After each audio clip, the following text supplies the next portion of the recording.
Check one.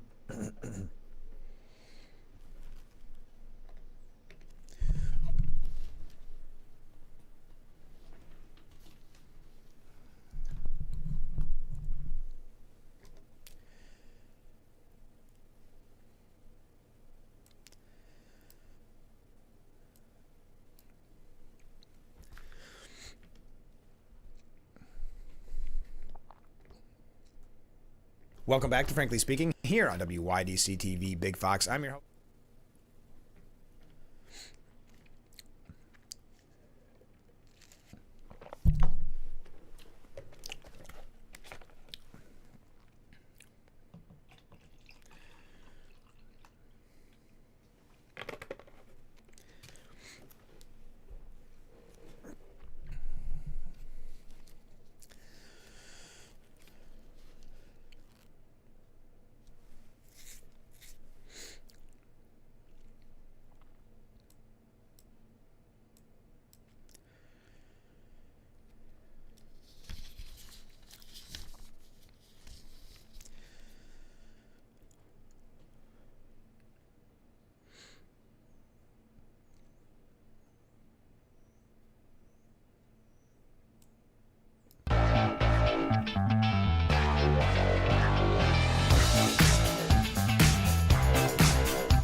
Well, good morning and welcome to Frankly Speaking here on WYDC TV Big Fox. I'm your host, Frank Acom. We are broadcasting live from the Hesselson studio here on Marcus Street in Corning. I'm so glad that you've joined us. We've got a lot of updates to get to kick off the program. We're going to read some comments from viewers over the weekend. Also, as a reminder, Chris Callis will be joining us in the 7 o'clock hour to tell us about the upcoming college fair. So if you have any kids or grandkids that are college age, you will want to hear this interview, that college fair coming up on Wednesday. Also, as a quick reminder, I made the big announcement that sometime this week, we'll be talking with none other than Kyle Petty about his charity ride across America, which will be stopping at the Radisson here in Corning next Wednesday. You see some of the special guests, the celebrity guests up in the corner that will be at that meeting where you can meet the participants, purchase memorabilia, maybe get some autographs, those type of things. Well, we're going to be talking with Kyle Petty, but in full disclosure, I'll be pre-taping that interview today after the program. So if you have any questions for Kyle Petty, you'll need to get those to me ahead of time. Get those to me. The earlier, the better today. All right, let's get right to it. Let's go to some viewer comments. So let's drink fossil fuels and tell Mr. Kennedy he doesn't know what he knows is a fact. Drink up as much as you can of the dyes that are decaying your bodies, Democrats, causing cancers and plethora of other maladies. But you good and sensible Republicans, let us refrain and watch the Democrats. That is, I cleaned it up a little bit, but that is in reference to last week where all of a sudden the media and the left are very much pro-petroleum dyes, food dyes in your food, that they are suggesting that there's probably nothing wrong with them and that it's going to cost more to consumers in the long run. So now, just like they're against certain electric vehicles, specifically Tesla, we have some updates on that, specifically in New York. And we're going to talk about the budget, and we have information about the Corning Painted Post school budget as well. We're going to be talking about that. But just like they're against electric vehicles, they are now pro-petroleum-based food dyes. Comment from a different viewer. My friend doesn't have a TV. Are you on the internet? Well, that's a great question. I am on the internet, but the show is a week delay, but it's put up on YouTube. Unless it's a guest, I try to get the guest up the same day. But if it is a regular show, it'll rebroadcast, if you will, on YouTube a week later. So thank you for that question. Comment from a different viewer. This is from Rick. Good morning, Frank. Well, good morning, Rick. Pretty quiet weekend. All I got on Trump is he figured out Putin doesn't want to end the war in Ukraine. He is so sharp when it comes to that stuff. I just caught up with RFK Jr. chewing tobacco at his Senate hearing. Really? Just when you think you've seen everything, old Junior pops in a fresh pouch at his hearing. Another anonymous or unanimous choice by the Republicans. They're not in fear of Trump, are they? I'm still confused by the idea that they're fearful of Trump when they support his agenda. But it's not chewing tobacco. The way I understand it, I understand what you're referencing. There's some type of nicotine pouch. This came up a while ago at his confirmation hearing. He put in one of these pouches and people were questioning what it is. It's very popular. It's because it's not tobacco based. It's more of a kind of like the... remember the nicotine gum that people use to quit smoking? And I can't remember if they said what brand it is, but it's not tobacco, but it is some type of nicotine pouch that people are known to use. And I don't think he's hidden that because he put it right in during his confirmation hearing. And I don't know what you're referencing, Rick, when he did it again, or if that's just from the old video. But yes, that was quite a story. I think we even talked about it on the program at the time. It's quite a story when it broke. Okay, just quickly, the Rock and Roll Hall of Fame has unveiled its inductees for this year, for the class of 2025. This is really kind of an interesting list. And the reason I say that, well, let me give you the list. The class of 25 includes Cyndi Lauper, the White Stripes, Chubby Checker, Outkast, Bad Company, Soundgarden, and Joe Cocker. Now, Joe Cocker, in full disclosure, is perhaps my all-time favorite, so I'm a little biased in this, but this seems like a better rounded class than we've seen in the past. It's kind of surprising the Bad Company hasn't been in there already. Same with really Joe Cocker and Chubby Checker.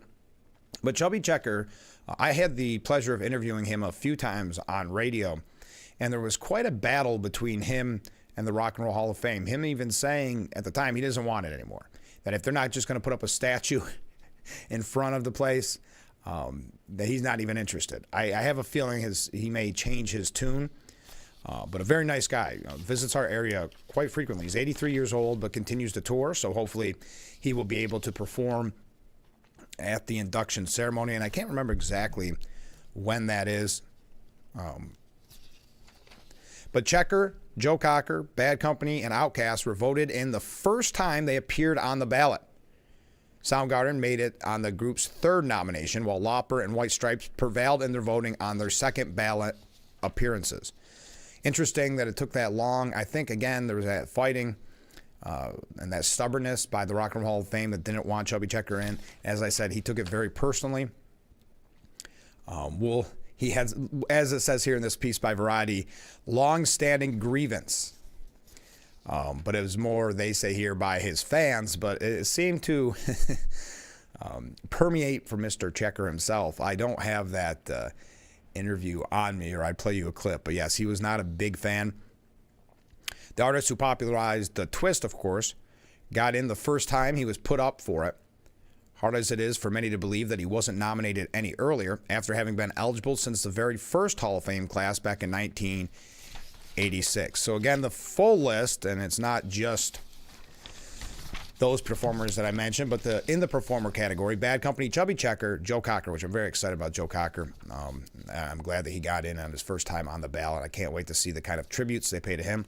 Cyndi Lauper, Outkast, Soundgarden, and the White Stripes, and the Musical Influence Award, Salt and Pepper, and Warren Zevon. Interesting. Musical Excellence Award, Thom Bell, Nicky Hopkins, and Carol Kay. And finally, Lenny Warnaker rounds out the 13. So your thoughts on who is getting inducted into the Rock and Roll Hall of Fame? I know there's always a lot of questions, or sometimes people are upset about the picks, but I would like to know your thoughts on that. And as you know, we are working now diligently to get our own Rock and Roll Hall of Fame member, born in Corning, New York, Dwayne Eddy. A tribute memorialized here in Corning, and that is going very well. I'll be telling you about that later on, just to give you an idea of different ways that you can help. But we do have a Rock and Roll Hall of Famer right here in Corning, Dwayne Eddy, who passed away almost a year ago. Hard to believe. Okay, last night, the DEA raided an underground nightclub that was frequented by MS-13 in Colorado. They arrested more than 100 illegal immigrants in this early morning raid, this coming in late last night. More than 300 law enforcement officers from both federal and local agencies were involved in the operation, seizing drugs and weapons from the underground nightclub on Sunday morning in Colorado Springs. A total of 114 illegal migrants were detained in the raid on the underground club, allegedly frequented by members of MS-13's criminal organization. Federal officials can be seen breaking a large front window of an unbranded building as people flee into the night, many wearing outfits suitable for a nightclub, so not very suitable for running and trying to flee. Additional armed federal agents can be seen stopping people trying to escape. Quote, "This is the police with a search warrant demanding entry. Exit the front door one at a time with nothing in your hands, held high above your head," agents can be heard telling patrons outside the building, followed by the same instructions in Spanish. Over a dozen active duty service members went undercover as secret guards or nightclub patrons during the raid. According to Special Agent in Charge Jonathan Pullen, what was happening inside was significant drug trafficking, prostitution, crimes of violence. We seized a number of guns in there. We had active duty service members who were running security at the club and involved in some of these crimes. Wow, active duty service members, not good. I'm sure they are going to be in a lot of trouble. They were running security or just involved in some of these crimes. DEA agents also found cocaine and pink cocaine. 2 people were arrested on outstanding warrants during the raid, according to Pam Bondi. Quote, "Trump's directive to make America safe again is achieving results. 200 people were inside, at least 114 in the U.S. illegally." So that's from a breaking story last night. Also on the illegal immigration front, we have a few things on this. But U.S. Immigration and Customs Enforcement announced Saturday the agency and state law enforcement in Florida have arrested nearly 800 people over 4 days in a, quote, "massive multi-agency immigration enforcement crackdown." ICE's office in Miami calls the highly successful operation a first-of-its-kind partnership between state and federal partners. Florida Governor Ron DeSantis hailed the operation as an example of Florida and the Department of Homeland Security partnering to deliver big results on immigration enforcement and deportation. Florida is leading the nation in active cooperation with the Trump administration for immigration enforcement and deportation operations, said Governor DeSantis. The massive number of reported arrests comes amid President Trump's ongoing crackdown on illegal immigration and as the Department of Justice moves to prosecute state and local officials accused of impeding the effort. DeSantis and other Republican leaders in Florida have pushed local officials in the state to sign agreements with ICE under the 287G program, which allows local authorities to be trained by and partner with ICE to enforce aspects of U.S. immigration law. Florida leaders have warned that state law allows for the removal of officials who refuse to cooperate with the federal government's immigration efforts. Now, over the weekend on the Sunday shows, both Rubio and Tom Homan had to dispute the, quote, misleading accusations that the Trump administration deported kids to parents' country of origin. Secretary of State Marco Rubio and border czar Tom Homan insisted that the children deported with parents the parents made the decision to bring their kids along with them rather than the Trump administration booting the young American citizens. "Children aren't deported," Tom Homan said on Face the Nation. "The mother chose to take the children with her. If you are here illegally and you choose to have a U.S. citizen child, that's on you. Now, on what you do if you get deported, this is not on this administration. That's not on this administration." Rubio also complained about the media coverage of children getting sent back to their parents' country of origin. Quote, "You guys make it sound like U.S. Immigration and Customs Enforcement agents kicked down the door and grabbed a 2-year-old and threw him on a plane. That's misleading. That's just not true," said Marco Rubio on Meet the Press. Tom Homan also discussed the judge, the Trump-appointed federal judge in Louisiana who raised concerns that the administration sent a 2-year-old back to Honduras alongside her deported mother with no meaningful process. "I disagree with the judge. It was due process," Homan said. "That female had due process at the great taxpayer expense and was ordered by an immigration judge after those hearings. This is Parenting 101. You can decide to take the child with you, or you can decide to leave a child here with a relative or another spouse. Having a U.S. citizen child doesn't make you immune from our laws of the country." When pressed about the judge's concerns that there wasn't adequate due process, Homan expressed doubt that the judge knows specifics of the case and added that it's not a government decision, it's a parent's decision. As Rubio explained, the children went with their mothers. If those children are U.S. citizens, they can come back in the United States if their father or someone here wants to assume them. Ultimately, who was deported was their mothers, who were here illegally. The children just went with their mothers. All right, we got to take a short break. A little bit more on immigration. Wow, look at all these waves coming in. Your thoughts on the Rock and Roll Hall of Fame class. We'll be asking you that throughout the morning. Also, your thoughts on all the issues of the day. We do have quite a few things here about the New York State budget, and we're also going to talk because we had someone comment on it. I've got the more specifics. Boy, we could not have predicted it more accurately that the school budget, according to Independent Post, would be very high, and that when they talk about what would need to be cut to bring it down, it is the worst of the worst. Exactly as we predicted. A story as old as time. But stay with us. We'll be right back with Frankly Speaking here on WYDC TV. Big Fox.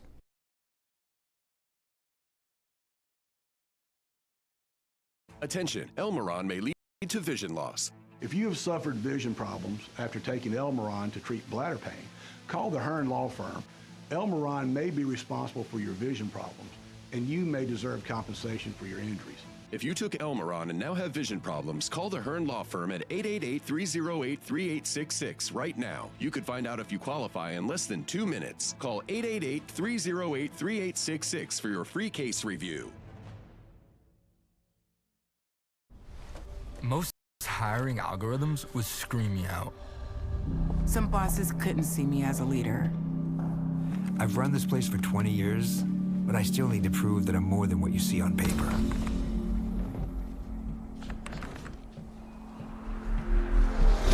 I've been running code as long as I've been able to reach a keyboard. This is what I do. It's second nature for me, coordinating 100 details at once. The way my mind works, I have a very mechanical brain. I sold them on my skills. You gotta be so good they can't ignore you. My magic is Analytics and empathy. That's how I get clients. You have to have the confidence in yourself to show up and defy the odds. I'm more than who I am on paper. I never got a college degree. And today, I'm the CEO of my own company. People want to tell me I'm one in a million, when actually I'm one of millions. Stars are all around us. It's time for them to shine. Anyone, anywhere can record crimes as they happen, and we're going to watch them right here. He just took his car.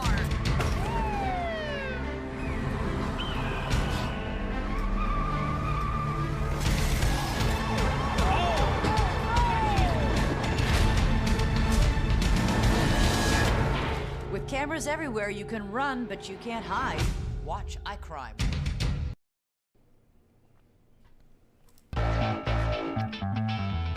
Our beautiful view brought to you by Boss Security in Horseheads. Contact them today for all your business and home security needs. Welcome back as we broadcast live from the Hesselson studio here on Marcus Street in Corning. Comment from Mark. Good morning, Frank. Well, good morning, Mark. Glad to see Bad Company got inducted into the Rock and Roll Hall of Fame. When I was a teen, they were super popular. My favorite song, Rock and Roll Fantasy. That's a good song. I like Shooting Star probably the most.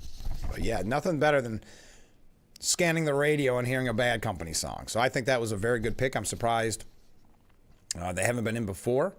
But we're getting your thoughts this morning on those being inducted into the Rock and Roll Hall of Fame. We'll read that list again a little bit later on. Stephen Miller slammed Democrats for criticizing the arrest of the judge for what is being called allegedly shielding that migrant. You know that story that's been all over the media. Democrats use the FBI and let me give you the whole quote. This is from Stephen Miller.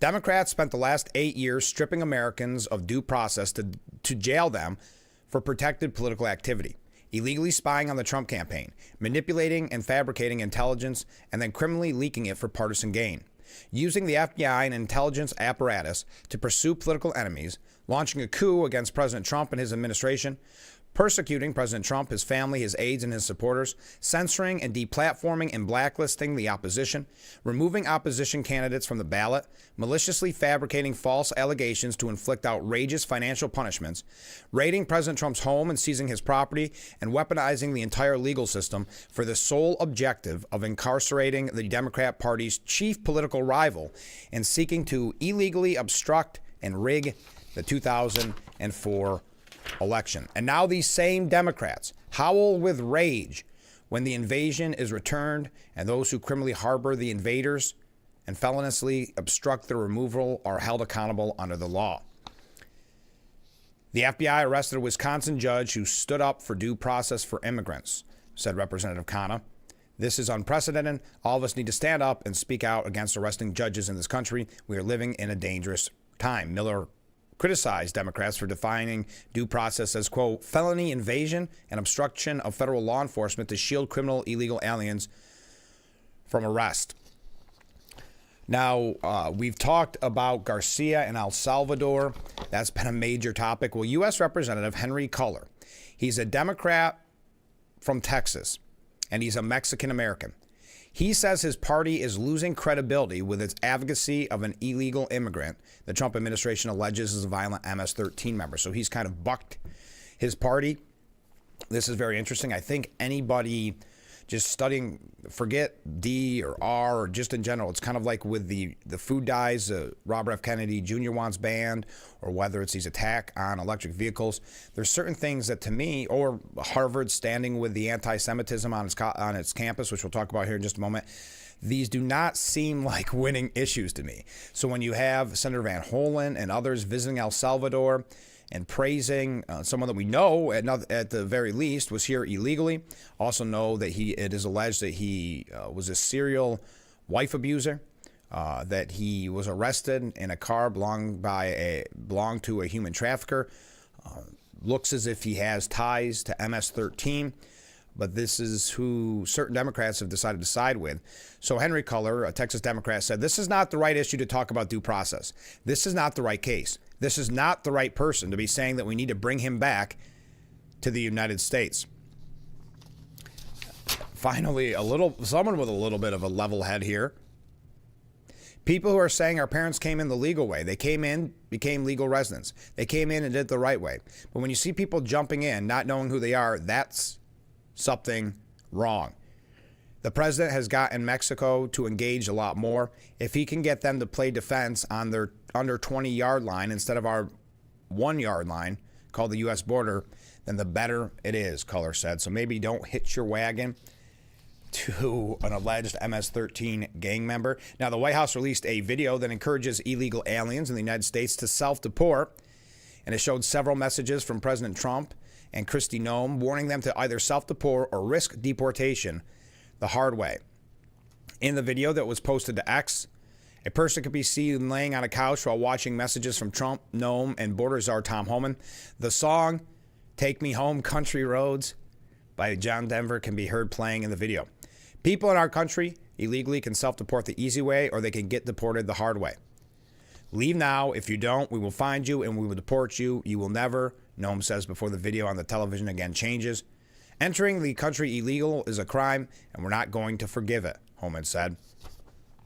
Now, an illegal migrant is being accused of stealing Kristi Noem's Gucci bag. This is an update from a story we talked about a lot last week. The masked migrant who was arrested for stealing Homeland Security Secretary Kristi Noem's Gucci bag, which contained $3,000 in cash, is a Chilean national who was previously busted for a similar scheme in London.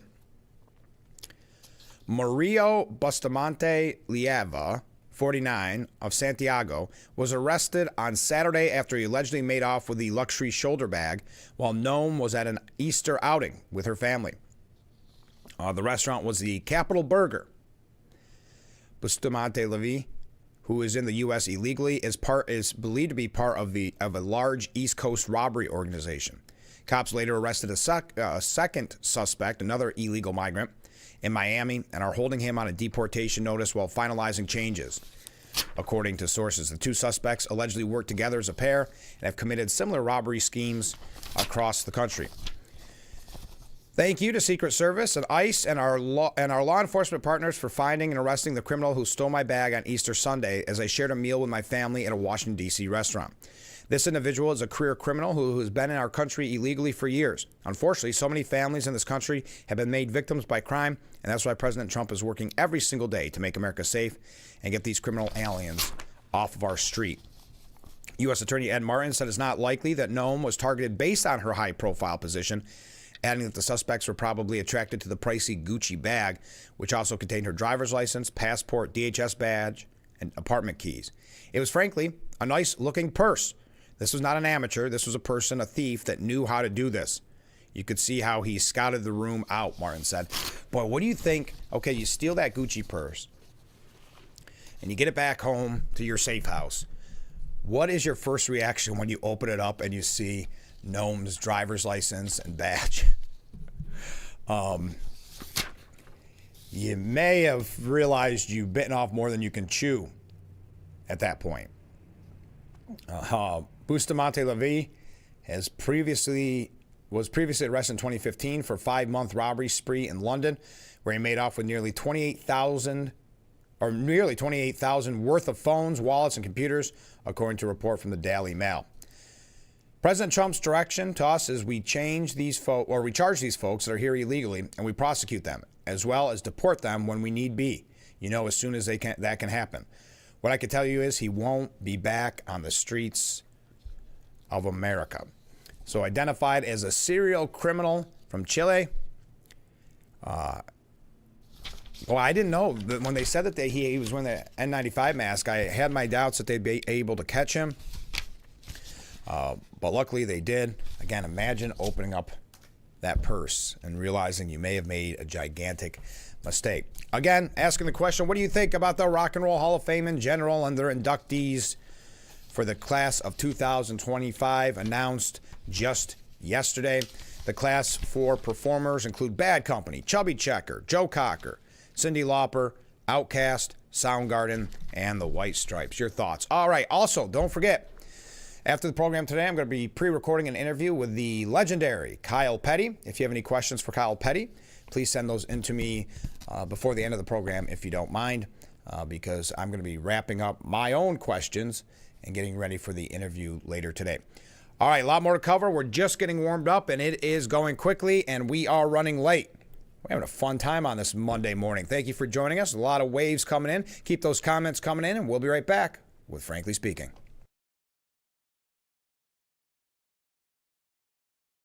Trust your smile to Dr.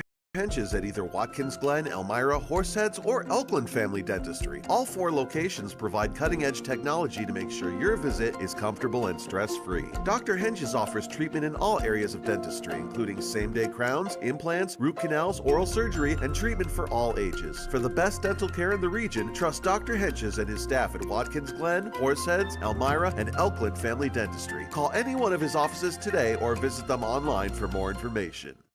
When you're online, don't forget to visit our Facebook page at Big Fox News. Catch up on news from the Twin Tiers. Vote on the daily question and hear about local events. All on Facebook.com/Big Fox News. Big Fox 10 p.m. News is the first primetime local news for the Twin Tiers. Our reporters, Haley and Dante, scour the southern tier to bring you up-to-date news regarding local businesses, economics, and how national decisions impact our area. If you're not near a TV, don't worry. You can also catch our 10 p.m. news live on WYDCTV.com/livestream. Don't miss Big Fox 10 p.m. news on WYDC, on TV, or our website. The Twins' first prime-time local news. Catch weather, local and national news, events, and more with our anchors, Dante, Haley, and Ann. Find out what's happening in your community and more by watching Big Fox 10 p.m. News on WYDC.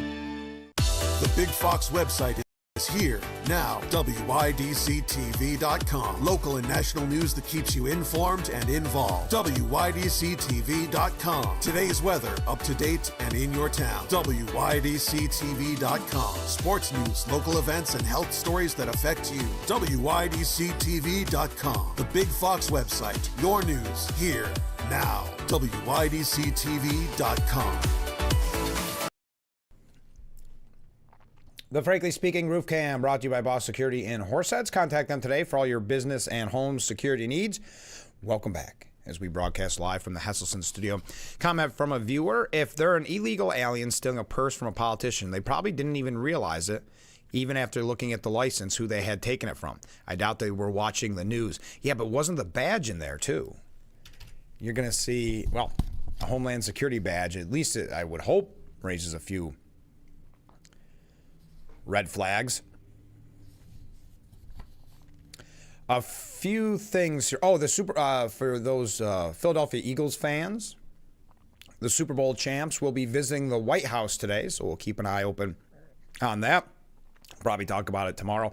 Also, tomorrow marks the 100th day of the Trump administration. We're going to show you the attacks. It should come as no surprise that every legacy media outlet is running with this idea that Trump's poll numbers are disastrous. This is to try to start the process of being a lame duck quicker. This is so predictable from the media, but we're going to talk about that. There is going to be a rally that Trump is holding as well. Sad news, we're learning more about the car that was plowing into a crowd at a street festival. It was a celebration of Filipino Canadians. It killed at least 11 people and injuring dozens more. A 30-year-old male suspect identified as K.G. Adam Lowe has been charged with 8 counts of second-degree murder thus far. The suspect, who was detained on the scene, had a history of mental health-related interactions with authorities. Canadian Prime Minister Mark Carney met with members of the Filipino community on Sunday as people gathered to light candles and lay flowers for the victim at a memorial near the scene of the attack. This happening yesterday in this big celebration where a car driving through the crowd. Festival attendees and bystanders helped chase the driver down, and he was later arrested on the site. He's being quoted as even saying sorry as he was being arrested. The police statement did not give further identifying information, such as Lowe's ethnicity or possible motives, but authorities had earlier said there was no sign the attack was an act of terrorism. 11 people ranging in age from 5 to 65 were killed in the attack. The names of those who died have not yet been released, and some have yet to be formally identified. Some of the injured remained in critical condition on Sunday. The street festival on Saturday was a family-friendly affair, with parents and children browsing street food stalls and attending traditional dance performances. The suspect, again, ID'd as K.G. Adam Lowe. Not much more is known about him. Lowe, a Vancouver resident whose brother was killed last year, is facing 8 charges of second-degree murder so far for his alleged rampage at the Lapu Day Festival. As I said, law enforcement had known about him and the mental health history and the mental health problems, and a family member even called a hospital psych ward seeking help for Lowe only hours before the attack, according to the Vancouver Sun. It is believed he was suffering from delusions and paranoia, though it's unclear what action was taken after the call was made, according to the Canadian outlet. Known to police and apologized to the crowd as they detained him after his deadly rampage. All right, so that's just some breaking stories. A couple other quick updates. Greenland's prime minister says that the island cannot be bought and calls Trump's statement disrespectful. New Greenlandic Prime Minister Jens Frederik Nielsen said yesterday in a statement that Greenland, quote, will never ever be a piece of property that can be bought by just anyone. The talks from the United States have not been respectful, Nielsen said at a news conference. The words used have not been respectful. That's why we need, in this situation, we need to stand together. Political parties in Greenland, which have been leaning toward eventual independence from Denmark for years, recently agreed to form a broad-based new coalition government in the face of Trump's designs on the territory. Greenland's government said that Nielsen's 3-day visit, which began Saturday, was aimed at future cooperation between the two countries. Denmark has the will to invest in the Greenlandic society, and we don't just have that for historic reasons. We also have that because we are part of the Danish Commonwealth with each other. All right, not for sale. Also, yeah, we're moving quick. We've got a couple of New York State issues. I know if you haven't had your coffee yet, you're not going to need it because we're going to talk about the school budget. We're also going to talk about the New York State budget. But Trump vowed yesterday to bring Columbus Day back from the ashes. I'm bringing Columbus Day back from the ashes, he said on Truth Social. The Democrats did everything possible to destroy Christopher Columbus, his reputation, and all of the Italians that love him so much. They tore down his statues and put up nothing but woke, or even worse, nothing at all. Well, you'll be happy to know Christopher is going to make a major comeback. I'm hereby reinstating Columbus Day under the same rules, dates, and locations as it had for all the many decades before. Now, we know many people have changed it, or at least refer to it as Indigenous People Day. But the National Columbus Day holiday is still recognized by the federal government in localities across the country, including ones that hold celebrations such as parades like in New York City. Federal workers get the day off. Former President Joe Biden became the first president in 2021 to officially commemorate Indigenous Peoples Day that was not a federally recognized holiday. So bringing Columbus back from the ashes. The Italian American Civil Rights League said in a statement, "He told us when we endorsed him he would save Columbus Day. Promises kept. A true paisan." They tweeted out. All right. Bringing back Columbus Day. Your thoughts. Do you get Columbus Day off? Never know with the news cycle what you'll get from President Trump.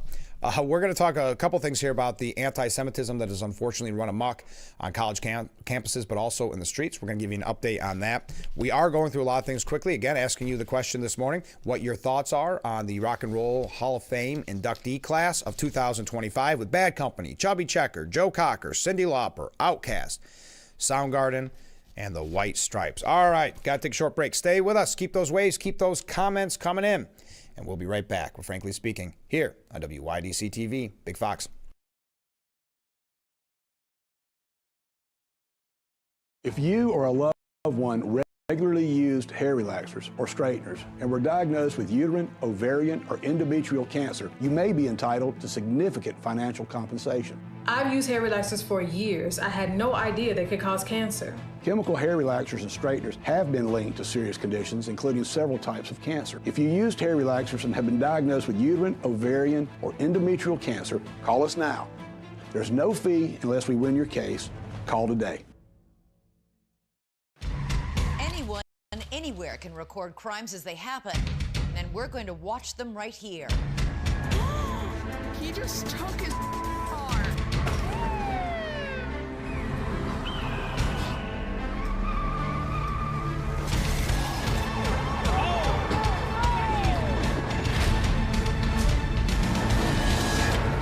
With cameras everywhere, you can run, but you can't hide.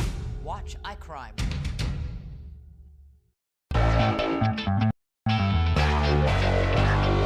Welcome back to Frankly Speaking here on WYDC TV Big Fox. I'm your host, Frank Acom. And how can we help like that in our small businesses, not to sound cliche, but are the backbone of our community? Let's talk about thanks, as always, to you, the viewers, for sending in your texts and your voicemails. Now we go to a comment. This is from John in Elmira. Make sure to catch Frankly Speaking only on AM Big Fox News WYDC or visit our website at WYDCTV.com. It's a season of sharing. Having a good time has always been my #1 goal. I tend to get crazy. At my age, I should not be jumping up and down like that. And if you don't know what I mean, ask your mama. The young ones, y'all like, we don't know what you're talking about. But I promise you, in 30 years, you will. It's the best time in daytime. Weekdays at 2 p.m. on Big Fox. The Frankly Speaking Roof Cam, brought to you by Boss Security. Our friends at Boss Security are located in Horseheads. Contact them today for all your business and home security needs. We are back as we broadcast live from the Hesselson studio on Market Street in Corning. A comment from a viewer. Can you imagine if Noam had a carry permit and pointed a pistol at the perpetrator? I think he would drop the purse. Well, I think the big problem was this was such a sophisticated theft, according to Noam, that she didn't even know he had taken it. That she thought it was her grandkid or someone like that brushing up against her leg, never even suspected that her purse had been stolen. So I don't think there would have even been time for that, considering how much security she has around her as well. Cops clashed with anti-Israel protesters outside a New York City synagogue yesterday. Because of this protest, a speech ended up being canceled and at least one person was arrested. It turned violent shortly after 9:30 a.m. as NYPD officers and some members of the crowd scuffled while the rowdy mob demonstrated against Sunday's scheduled speech by Israeli Security Minister Itamar Ben-Gvir. The speech was nixed, and the under-fire minister is now set to return home a day early, according to an Israel news outlet. The violent clash came 2 days after anti-Israel demonstrators and Hasidic Jews scuffled outside, I'm going to try here, Chabad Lubavitch World Headquarters in Crown Heights, where Ben-Gvir made an appearance. Police said at least half a dozen people were arrested at that protest. So this anti-Semitism in the streets, we've talked about the anti-Semitism on college campuses. The New York Post has an editorial, and we're going to talk about this one in the college level as well. But are New York Democrats ever going to protect Jews? They ask. The Anti-Defamation League just reported a record-breaking number of anti-Semitic incidents nationwide last year. We brought that story to you on Friday, and it's jaw-dropping. 9,354 counting assaults, harassment, and vandalism. That's a 5% increase from 2023 and a whopping 344% jump over the past 5 years. It's nearly 9 times higher than a decade ago. And New York suffered more of those attacks, 1,437, than any other state, as perps in New York were shielded from consequences, particularly because they were allowed to hide their faces with masks. State lawmakers have been holding their hands firmly over their ears, ignoring pleas to take stronger steps to fight anti-Semitism. They've even resisted Governor Hochul's call to ban the masks, as they were banned before COVID, so that anti-Semitic criminals can be held accountable. We're going to talk about the budget here in just a little bit. But on a national basis, the ADL figures are beyond shocking. Jews were victims of a record 25 anti-Semitic incidents a day. That's more than one an hour. A majority of the groups fined were motivated by hatred of Israel and Zionists, particularly after Hamas's October 7, 2023 slaughter fest that killed 1,200 innocent Israelis. Quote, protesters displayed justification or glorification of anti-Semitic violence by framing terror attacks against Israel and the Jewish communities as justified resistance, according to the report. College campuses, including Columbia and Cornell, became hotbeds of anti-Israel and anti-Semitic activity, comprising nearly 1 in 5 of all reported cases. One small piece of good news, Cornell University canceled the Jew-hating R&B artist Kalani's on-campus performance amid backlash over its vile decision to host the fiercely anti-Semitic musician. Bad news, Columbia is bracing for renewed anti-Israel protests. Organizers secretly plan to set up an encampment again. Will they be allowed to hide their identity with masks again like they did last year, giving lefty prosecutors an excuse not to charge them with crimes? Word is that the mask ban Hochul demanded this year will die on the vine or be watered down to nothing because some lawmakers fear criminalizing communities of color. Lawmakers seem to have no problem banning masks when the KKK use them to hide their identities as they terrorize the black community. Still, it borders on incomprehensible that lawmakers in the state of New York, that's home to more Jews than any other, won't lift a finger to stamp out this scourge. They remain utterly unmoved by the explosion in anti-Semitic hate crimes and seem to fear no political consequences of ignoring it. That'll only change if a fair-minded public proves there are indeed some consequences by booting them from office. Meanwhile, brace for a few months of anti-Semitic turmoil as the weather warms, encampments pop up, and anti-Semites enjoy another open season on the Jewish community. Now, they also say that Trump's crackdown on colleges is a good start, but more is needed to fix higher education. Education Secretary Linda McMahon nailed it. Higher education is a downright scam. Her Wall Street Journal column last week that we had mentioned on this program laid out the scam that Joe Biden had. Colleges and universities call themselves nonprofit, but for years they have profited massively off of the federal subsidy of loans, hiking tuition, and piling up multi-billion-dollar endowments. So at the end of the piece here, we don't have time to get to all of it because I also want to mention one other thing about Harvard, give you an update there.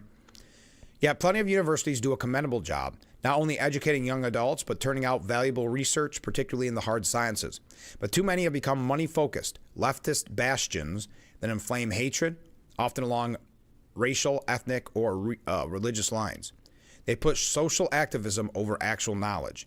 It's a mammoth problem, but one ripe for someone like Donald Trump. Here's hoping he tackles it soon. Finally, before we go to break, Charles Gasparina says tariffs are consuming so many headlines that they might have missed how Harvard, the pinnacle of the Ivy League, is struggling to come to terms with a simple, undeniable reality. It's about to get its clock cleaned by Donald J. Trump. Trump and company are sick of the antics of the Ivies, their blatant disregard for the law by looking to consider race and admissions, the far left tilt of the professors, and of course their acceptance of blatant anti-Semitic protests that erupted in support of one of the most heinous crimes in history, the October 7, 2023 terrorist attack.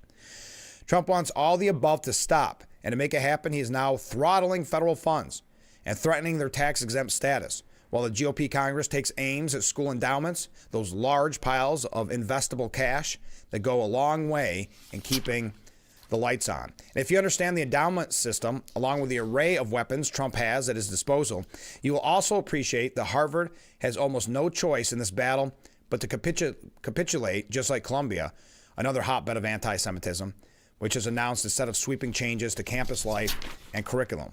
And that's why it's a bit baffling that Harvard actually has went for this fight against Trump. Its president, Alan Garber, has announced a lawsuit against the White House after Trump froze $2.2 billion in federal aid over its woke policies like DEI and its half-hearted attempts to root out all forms of anti-Semitism. As you might expect, Garber was cheered on by the political left for his defiance, people like Obama, Larry Summers, both Harvard grads. Summers once ran the place, framed it as a heroic attempt to defend academic freedom against intrusive government. This fails the logic test. Harvard can still practice its academic freedom, but not at our expense, the taxpayers' expense. It also fails the financial logic test. Put simply, based on the numbers, this is a battle Harvard can't win if its goal is to maintain its size, scope, and stature in elite academia. Harvard's endowment is $53 billion, and it's larger than most Wall Street hedge funds. But it funds a budget that is heavily reliant on federal aid. What core is going to say federal funds come with no strings attached? Dive deeper and you will fully understand why the endowment doesn't have the money to cover what Trump wants to cancel. First, much of the endowment is earmarked for specific needs based on conditions put forth by donors. Plus, it's heavily invested in one of the more illiquid assets on earth, private equity. Private equity comprises nearly 40% of its $53 billion portfolio. That means a $2 billion freeze of federal funds appears more like a $20 billion freeze because the money has to come from somewhere, and that somewhere is tied up in stuff like investments and early-stage non-public companies and other illiquid assets. Only a few very specialized buyers exist, and they are looking for bargains. Compounding Harvard's problem, Trump is threatening the university's tax-exempt status. Donors wouldn't be able to deduct the money from their tax bills. On top of that, the GOP House and Senate are likely to consider legislation to ramp up a tax endowment returns from a paltry 1.4% to as high as 35%. Vice President J.D. Vance once pushed to make such a move, and Trump won't be far behind. As first reported about 10 days ago, Harvard will be selling a chunk of its PE in a market pretty barren of buyers because of a freeze in public offerings of stock and questions about valuation as we head into a possible recession. This past Thursday, news reports surfaced that the school hired bankers to begin shopping a $1 billion chunk, right on the heels of a similar fire sale by Yale. Yes, Harvard will pay a steep price for its defiance, or as he said, Trump is about to clean their clock. All right, asking the question, what do you think of the Rock and Roll Hall of Fame inductee class of 2025? Also, Bill Maher suggested over the weekend that Trump supporters just can't admit that they're not happy with the first 100 days of Trump. Your thoughts on that? We've got a lot to cover. We're going to talk about New York State issues when we come back, the school budget, much more. So stay with us. This is Frankly Speaking here on WYDC TV, Big Fox.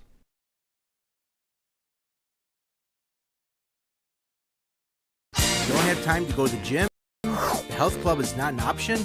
Come to Hesselson today and see why swim spas and fitness systems can fit into anyone's yard and budget.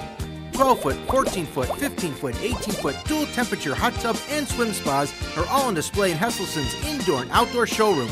Try before you buy. 0% interest-free financing options are available on every Hesselson swim spa. Swim and exercise year-round and start making every day better. After 70 years, it's still fun to poke in the corners at Hesselson's. When you're online, don't forget to visit our Facebook page at Big Fox News. Catch up on news from the Twin Tiers. Vote on the daily question and hear about local events. All on Facebook.com/Big Fox News. High school students, the Elmira Elks College Fair will be happening April 30th from 6 to 8 p.m. at the Elmira Elks Lodge, located at 300 East Gray Street in downtown Elmira. It's open and free to the public. There's free parking. There'll also be mascots as you come in. There'll be up to 50 colleges, representatives from technical schools, universities, in-state, out-of-state, 2-year, 4-year, public and private schools. If you're looking to transfer, this will be the college fair for you. Also a chance to win an instant scholarship drawing at 8 o'clock. Come down to the Elmira Elks College Fair on April 30th from 6 to 8 p.m.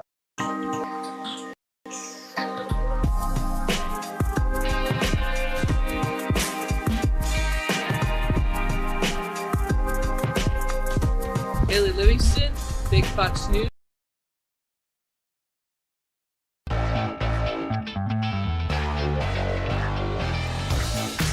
Thank you to Boss Security for bringing us that picturesque view of historic Market Street in the Gafford District. Contact them today for all your business and home security needs. Welcome back as we broadcast live from the Hesselson studio. A couple comments from viewers. Morning, Frank. Well, good morning. I think Weird Al Yankovic should be in the Rock and Roll Hall of Fame. You know, I don't disagree. I think you could make a good argument for Weird Al being in the Rock and Roll Hall of Fame. So good point. Comment from a different viewer. Chubby Checker and Bad Company should have been installed in the Rock and Roll Hall of Fame years ago. Didn't know Cyndi Lauper was a rock star or rocker.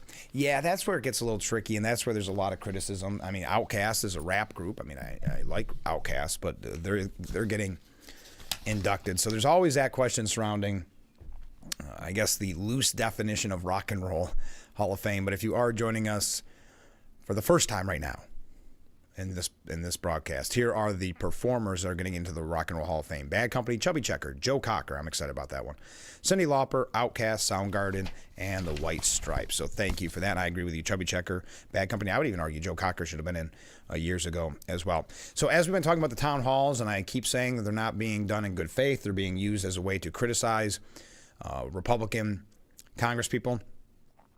Well, Mike Lawler, I guess you could say, learned that question the hard way yet again. Learn that lesson. Did I say question? Learn that lesson the hard way.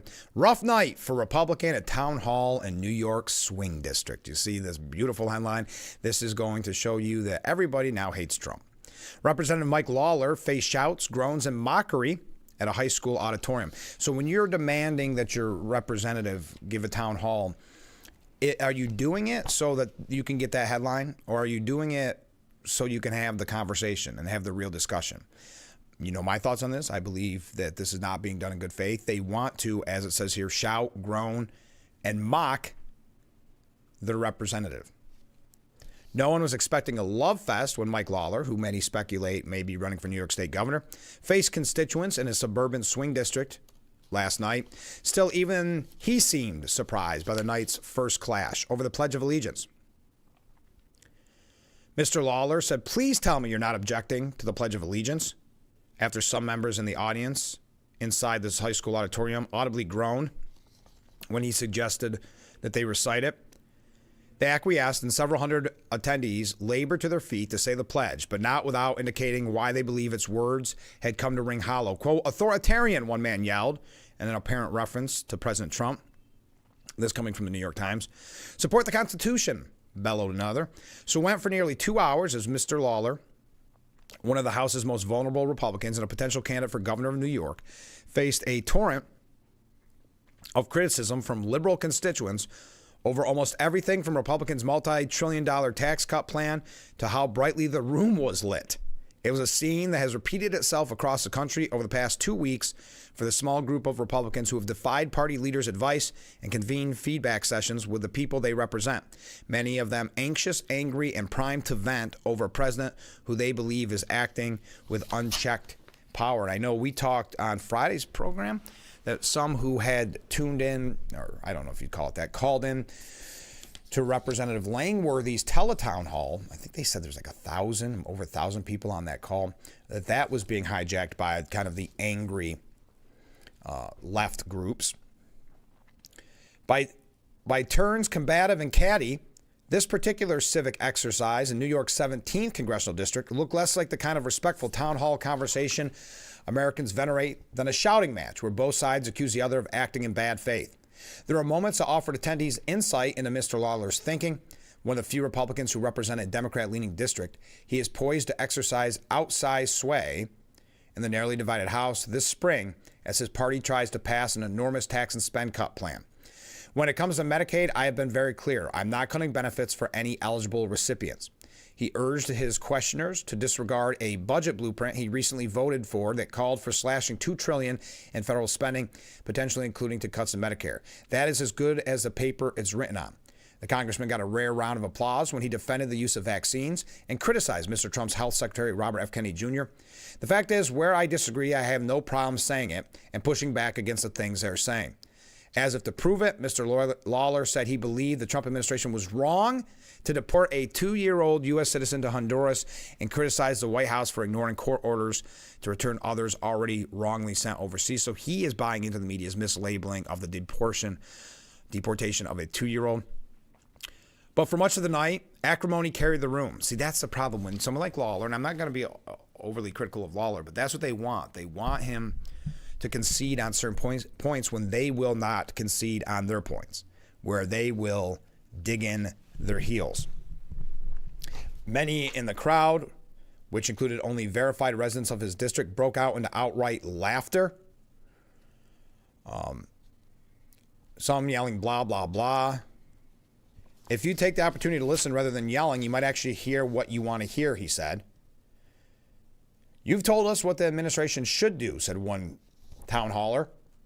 Our question is to you is, what is Congress going to do to help enforce what should be done? Another asked, what specifically are you doing that warrants the label moderate? So again, not being done in good faith, and that is a more moderate Republican. So, I'm not a big fan as of right now because of the attacks at the town hall, the safety issues for not just Mr. Lawler, but all of his staff that have to attend the town hall as well. Still opposed to doing at this time, but I would love to hear your thoughts on it. So let's take a short break. I see some comments coming in, then we're going to wrap up hour number 1. Stay with us.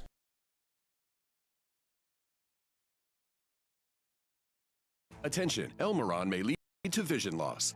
If you have suffered vision problems after taking Elmaron to treat bladder pain, call the Hearn Law Firm. Elmaron may be responsible for your vision problems, and you may deserve compensation for your injuries.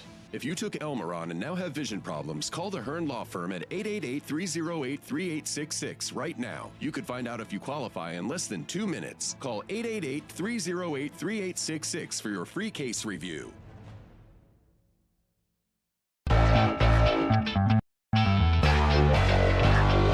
Welcome back to Frankly Speaking here on WYDC TV Big Fox. I'm your host, Frank Acom.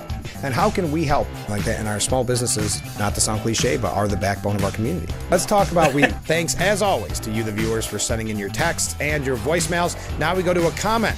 This is from John in Elmira. Make sure to catch Frankly Speaking only on AM Big Fox News WYDC or visit our website at WYDCTV.com.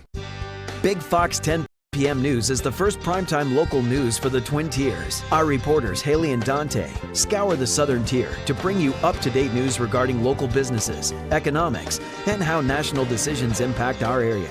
If you're not near a TV, don't worry.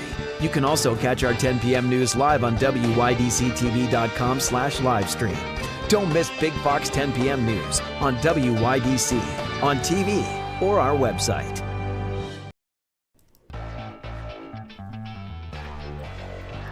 Boss Security, bringing us the Frankly Speaking Roof Cam. Contact them today for all your business and home security needs. Welcome back as we broadcast live from the Hesselson studio. Wrapping up hour number 1. Let's go to a couple quick comments and then we'll go to another break. Mark writes in, I see Trump wants to get rid of Act Blue, which is foreign contributions for the left for campaign purposes. Yes, Congressman Langworthy has been really instrumental in this as well. They're doing investigations because there's ways that you can donate without having to give that security code. So it has raised a lot of red flags about foreign donations. So yes, I think that's a move in the right direction. We ended the program quickly with that on Friday, and I see that Congressman Langworthy mentioned it in his weekly newsletter that he's working hard to root out kind of the mischief at Act Blue. Comment from a different viewer. Glad to see Carol Kay, the extraordinary session bass player, part of the legendary Wrecking Crew. Yeah, along with Leon Russell was in there. That Wrecking Crew is amazing. If you ever get a chance to watch a documentary, I'm sure there's books about it too. She is being recognized this year by the Rock and Roll Hall of Fame and a Musical Excellence Award. Check out her contributions to everybody from the Beach Boys to Zappa and many of the most famous 60s TV themes. Yes, very much under the radar to those who aren't really into music, but her career is remarkable. The songs that she was a part of and the Wrecking Crew just in general. But yes, I think it's great that Carol Kay is getting in. We're asking the question, what you think about the Rock and Roll Hall of Fame inductee list? So you can keep those comments coming in, keep those waves coming in. We got to wrap up hour number 1. Hour number 2, mere moments away. Please stay with us.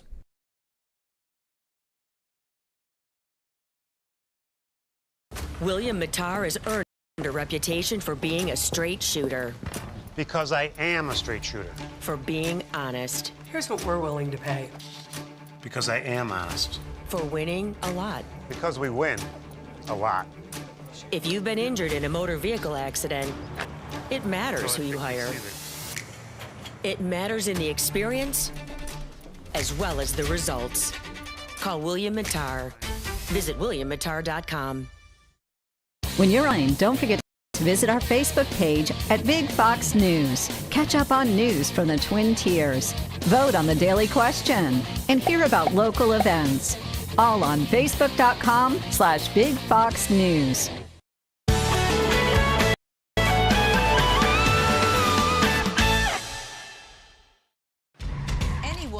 Anywhere can record crimes as they happen, and we're going to watch them right here. He just took his car.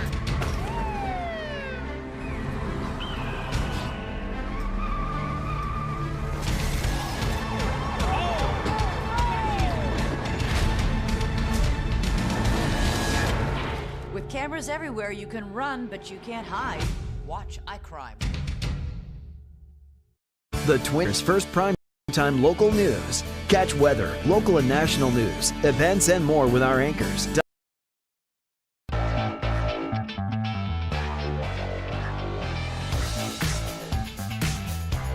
Welcome to hour number 2 of Frankly Speaking here on WYDC TV Big Fox. I'm your host, Frank Acom. We are broadcasting live from the Hesselson studio. We've got a comment from a viewer that's going to make me change the order of what I was going to talk about, but I love it. The Corning Pain and Post School District has been fiscally irresponsible for so long, they're actually famous for it. They are layered like a bureaucracy, incredibly top-heavy. As always, they propose cutting everything but the fat. They prove time after time is not about the kids. And if you did not hear, this is proposition number 1. Shall the annual budget of the Corning School District for the fiscal year 2025-2026 in the amount of $146,804,840 be adopted? Adoption of this budget requires a tax levy increase of 7.89%, which exceeds the statutory tax levy increase limit of 3.23% for this school's fiscal year, and therefore exceeds the state tax cap and must be approved by 60% of the qualified voters present and voting. So $146 million, essentially 8% increase after last year's huge increase. And on the program, we said, not just me, but viewers, it's so predictable because right now it's around 8%, and if it doesn't pass, they'll come back and say, we really worked a miracle. Don't worry, we got down to 6%. And people will go, whoa, that's great, thank you. And they'll vote it in with 6% still being way too high.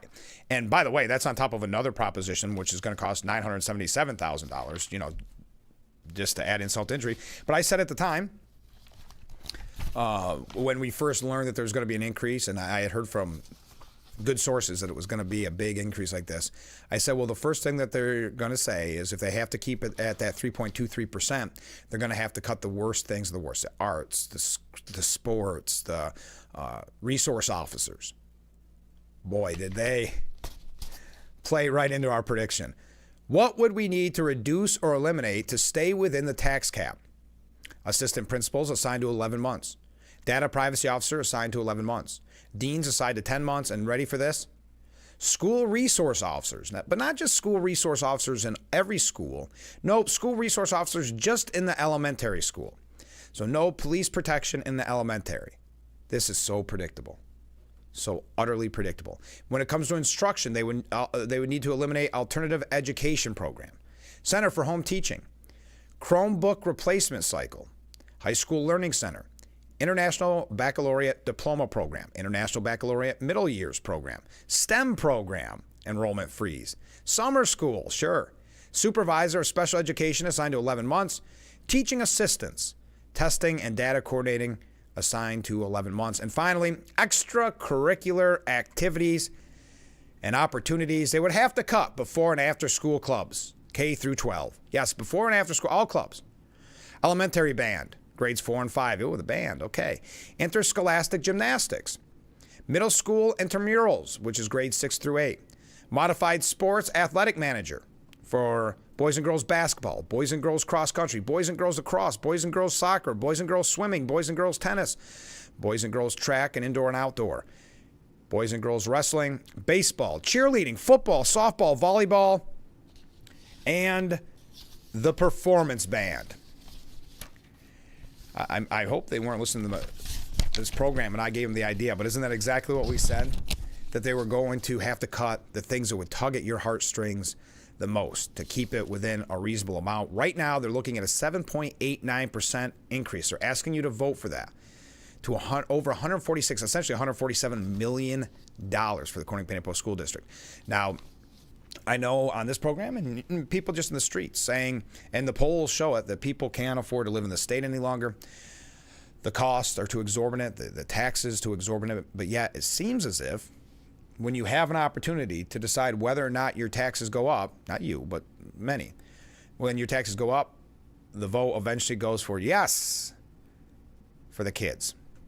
But is that what this is really all about? To that viewer's comment. Now, if you are curious or want to learn more, there's going to be a superintendent and team presentations, schools in the community, April 24th through May 15th.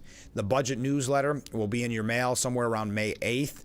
The budget hearing, May 13th. Budget postcard, May 14th. And then the vote is May 20th. But there is going to be a budget public hearing.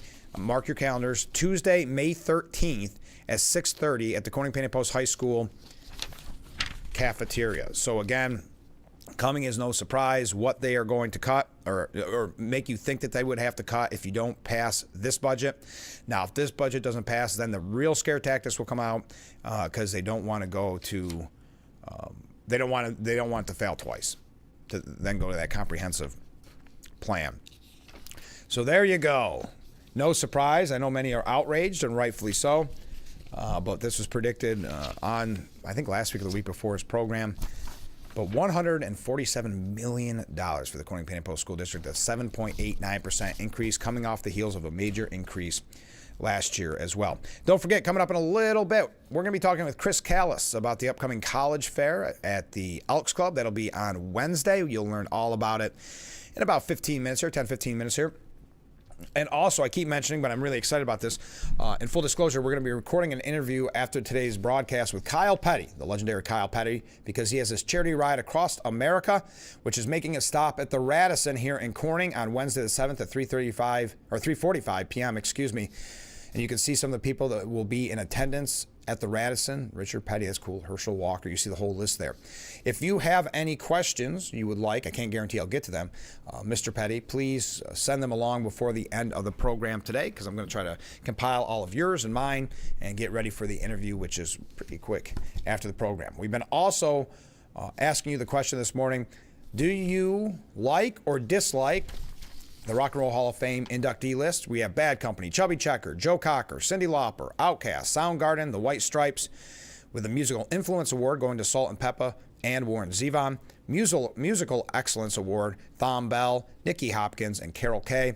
And finally, Lenny Warnaker receiving an award for his work behind the scenes. Okay. Also, speaking of budgets, yesterday, Governor Hochul told the reporters, I just want to let you all know that you can go home tonight. You're all looking a little tired. The process is closing down and we're getting to a good place. Before adding, there's a lot of issues, this is important, a lot of issues on the table right now. To that end, Hochul said she was not even prepared to say how much the state was going to spend. No, not at this time. Now, Ken Girardin writes, New York State's budget is nearly a month late, and Albany's Republicans have a rare chance to be relevant. Will they take it? Governor Hochul has been locked in budgetary combat with legislative Democrats. Their main battle isn't over spending, but rather policy changes without big fiscal impacts. Senate and Assembly Democrats bristled at Hochul's proposal to make it easier to lock up and treat people with severe mental illness, and harder for defense lawyers to have criminal cases tossed on technicalities. Meanwhile, Republicans, who hold just over a third of the seats in the Senate and just under a third in the Assembly, are nowhere to be seen. The governor's policies demands are sound, and it's to her credit that she's made them necessary for any budget deal. But the resulting deadlock means there's been virtually no debate about the $250 billion spending plan Hochul and lawmakers are about to adopt. Hochul's fiscal 2026 budget proposal totaled $252 billion, including federal aid and borrowing. Keep that in mind as she picks a fight with Trump. A substantial increase from last year. Democrats in the Assembly bid it as just over $256 billion. Their Senate colleagues want to spend $259 billion, making the numbers work by, among other things, hiking taxes on businesses and higher income households, driving people out of the state again. This is how the GOP has its opening. The faster than inflation spending hikes sought by the Democrats are based on revenue forecasts developed with GOP involvement 2 months ago. Their consensus was that GDP would rise 2.2% in 2025 and 2% in 2026, with wages and corporate profits rising even faster. But those projections went up in smoke when President Trump's tariff moves roiled markets and economic outlooks. The Federal Reserve Bank of Atlanta in late February estimated the U.S. economy would grow at an annualized rate of just over 2% between January 1st and March 31st. The same model now indicates the economy experienced a roughly 2.5% contraction. The worst has yet to come, they say. New York is extremely reliant on the income taxes paid by a small group of high earners. The capital gains and bonuses Albany was counting on taxing in coming months will likely be considerably smaller too. That means the state will almost certainly have less to spend than the Democrats' budgets anticipate. And neither Hochul nor the legislative Democrats are acknowledging this. Perhaps they plan to blame the inevitable mismatch between receipts and expenses on Trump and on changes to federal tax and spending policies that the GOP-controlled Congress is expected to make later this year. Albany Republicans shouldn't let them get away with it. They should expose the truth and issue their own revenue forecast now, before the budget vote occurs. Both Assembly and Senate Republicans have capable fiscal staff who monitor economic indicators and the daily receipts reported by state tax officials.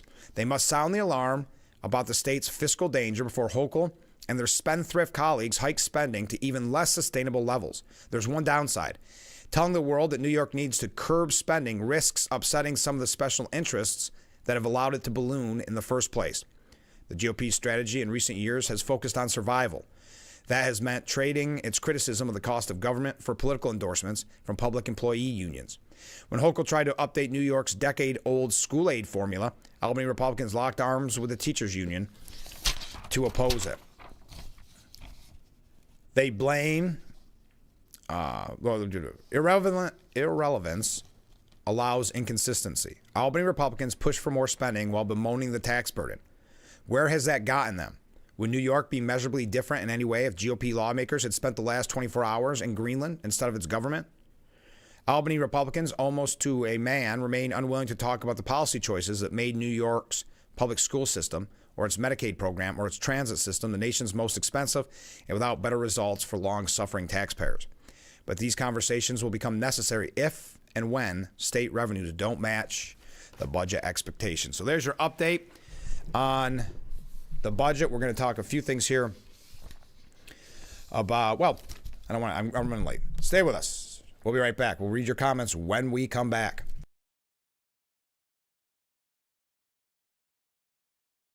If you or a loved one regularly used hair relaxers or straighteners and were diagnosed with uterine, ovarian, or endometrial cancer, you may be entitled to significant financial compensation. I've used hair relaxers for years. I had no idea they could cause cancer.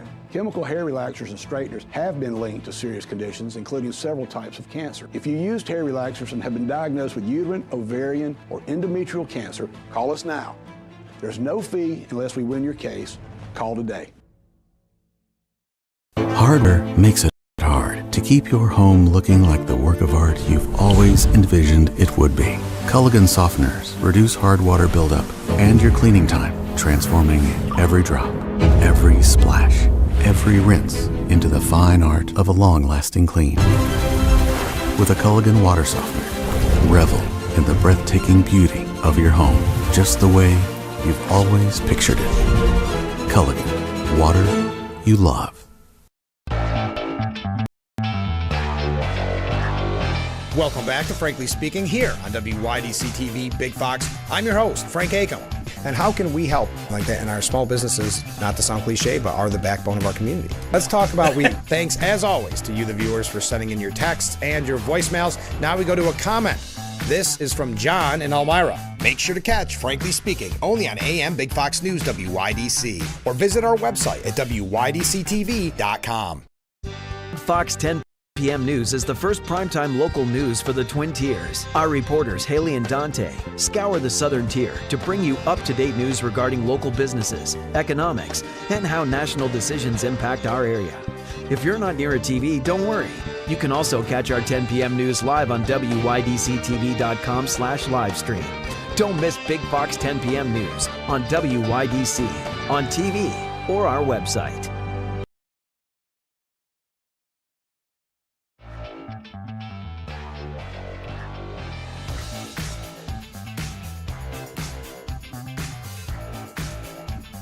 The Frankly Speaking Roof Cam, brought to you by Boss Security in Horseheads. Contact them today for all your business and home security needs.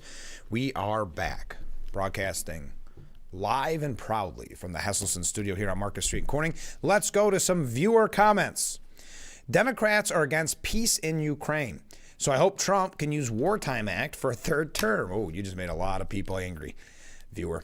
Comment from a different viewer. You are right. Joe Cocker definitely should be in. That's into the Rock and Roll Hall of Fame. I agree. That's the first time he was on the ballot, and he was selected. I think that's outstanding. I mean, I don't know. You could argue with me on this if you want, but is there a more memorable performance from Woodstock? I mean, when you think of Woodstock, is that your go-to performance with Joe Cocker with a little help from my friends? Boy, it is for me. I'm biased. Joe Cocker's probably he is my favorite of all time. Comment from Mad Dog's Englishman, an amazing album. Anyway, comment from a different viewer.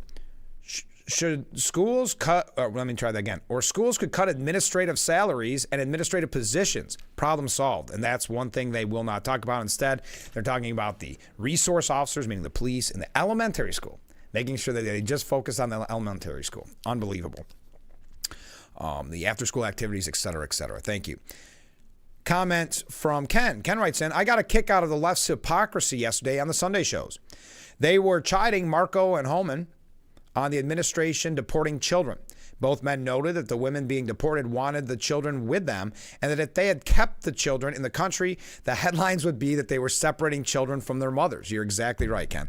This is just more proof that regardless of what the Trump administration does, the legacy media will spin it to try and do damage to them. Thanks, Ken. You're exactly right. I mean, they can spin anything to be a negative on the Trump campaign. That's why I think Holman and Rubio did such a wonderful job. We talked about it earlier in the last hour. Such a wonderful job responding to those attacks. The attacks are so kind of cliche from the media. We knew they were coming. All of this is so predictable, but I'm glad that we have fighters in there willing to stand up to the legacy media and call them on their hypocrisy and their lies. Comment from a different viewer. This is for the Corning Painted Post school budget. If I lose my house because of school taxes, do you think if I care if Billy plays football or Jill can't play in the band? And also, I believe retired people should not have to pay school taxes. Very good point. And also, I think you're right.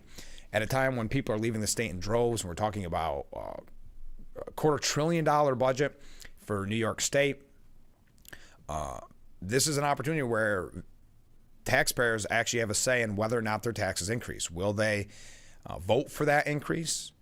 Because if they do, it's kind of time to stop complaining about the expensive costs to live in New York State. And also, it's time to stop doing that 5-year plan where you plan on moving out of the state. All right. By the way, speaking of New York showing how bad we are for business, taking on Musk, New York considers a move to close Tesla dealerships. Elon Musk's alliance with President Trump has prompted Democrat lawmakers to propose stripping Tesla of its ability to sell its cars directly to consumers. So remember when they tell you they're about green energy and about saving the planet and the environment, it was all window dressing.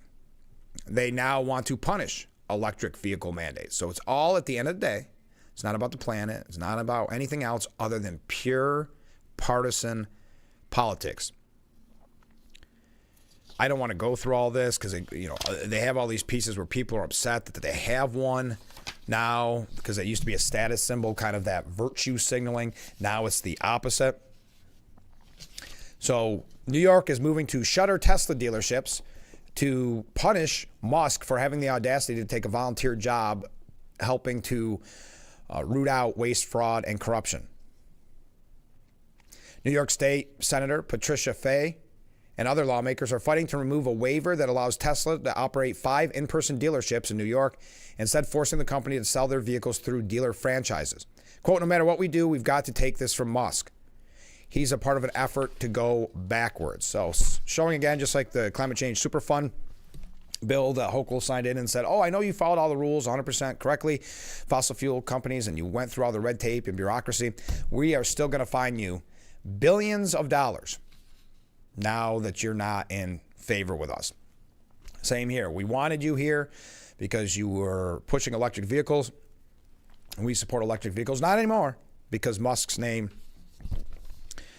is associated with it.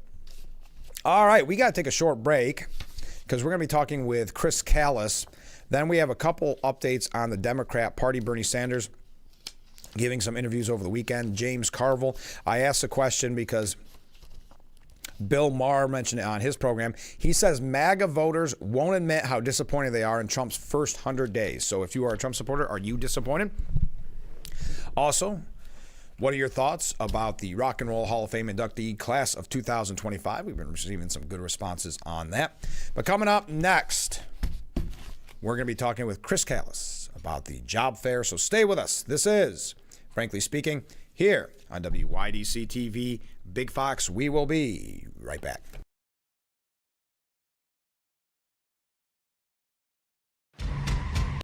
Anyone, anywhere can record crimes as they happen, and we're going to watch them right here.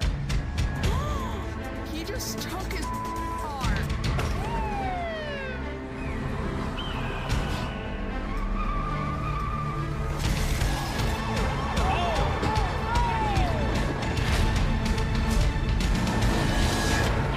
With cameras everywhere, you can run, but you can't hide. Watch iCrime. And something with a diamond in it. Diamondback rattlesnake. It's in the name.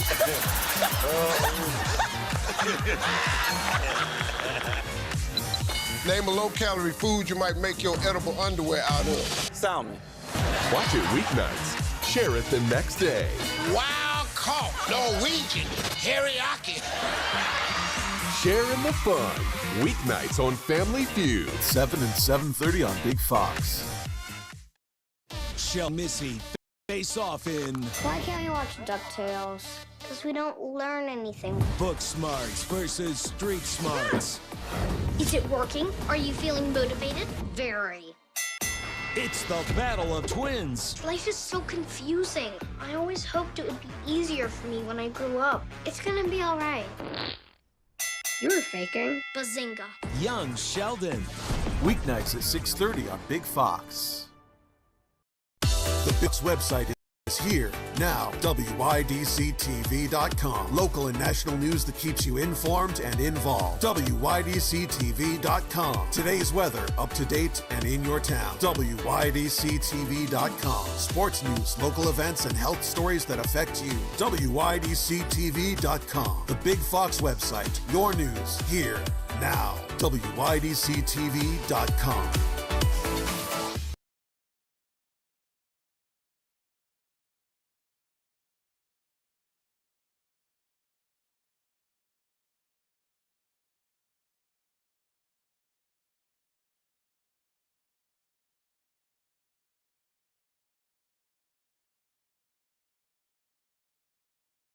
The Frankly Speaking Roof Cam, brought to you by Boss Security in Horseheads. Contact them today for all your business and home security needs. Welcome back to Frankly Speaking here on WYDC TV Big Fox. I'm your host, Frank Acom, and we are broadcasting from the Hesselson studio. And in that studio, Chris returns to tell us about the college fair. Thanks so much for being on the show. Thank you for having me again. We're only 2 days away from the college fair. That is unbelievable.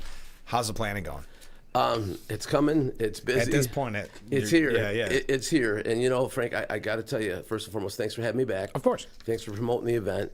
But most importantly, I just want to thank all the volunteers that have helped me, and particularly the sponsors that have come through to help out. I mean, we're still short, but I couldn't do it without the sponsors and the volunteers. Right. And is it too late to volunteer? It is never too late to volunteer. We always need people. Hopefully we could use some people to help with crowd control. I'm hoping that you don't want to be that busy. Of course. But always could use volunteers to help us with running the event, making sure things run smoothly. But again, I couldn't do it without the volunteers and the sponsors. The sponsors, you know, that have been wonderful over the years, the new ones that have come on that I get a chance to share with you. Yeah, we will definitely. Let's bring that up a little bit later on, because I want to just kind of lay down the who, what, when, where, and why. It's the college fair. It is on Wednesday, right? Yes. Well, this week. Boy, that went quick. Yes, it did. Seems like we just talked to you. It's 6 to 8 p.m. at the Elmira Elks Lodge. That's on Gray Street in Elmira. There's something that I think we need to clarify that I'm not sure we have in the past. That people think college fair and they instantly say job fair.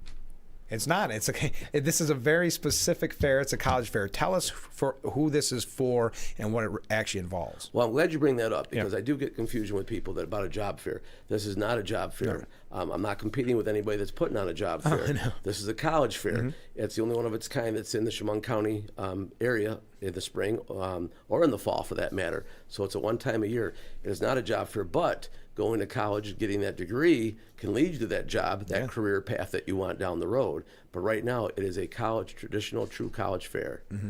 And how many schools? And you also have, we should mention, you normally have recruiters too from the military. Of course, we do. And not only that, but I just spoke to Sheriff Strom. Chemung County Sheriff's Department will be present, along with the New York State Police, the New York State DEC, the Elmira Fire Department, the Elmira Police Department. They'll all be there recruiting cadets, because they're also shorthanded and they need people. I mean, you know the numbers. Yeah. It's not good.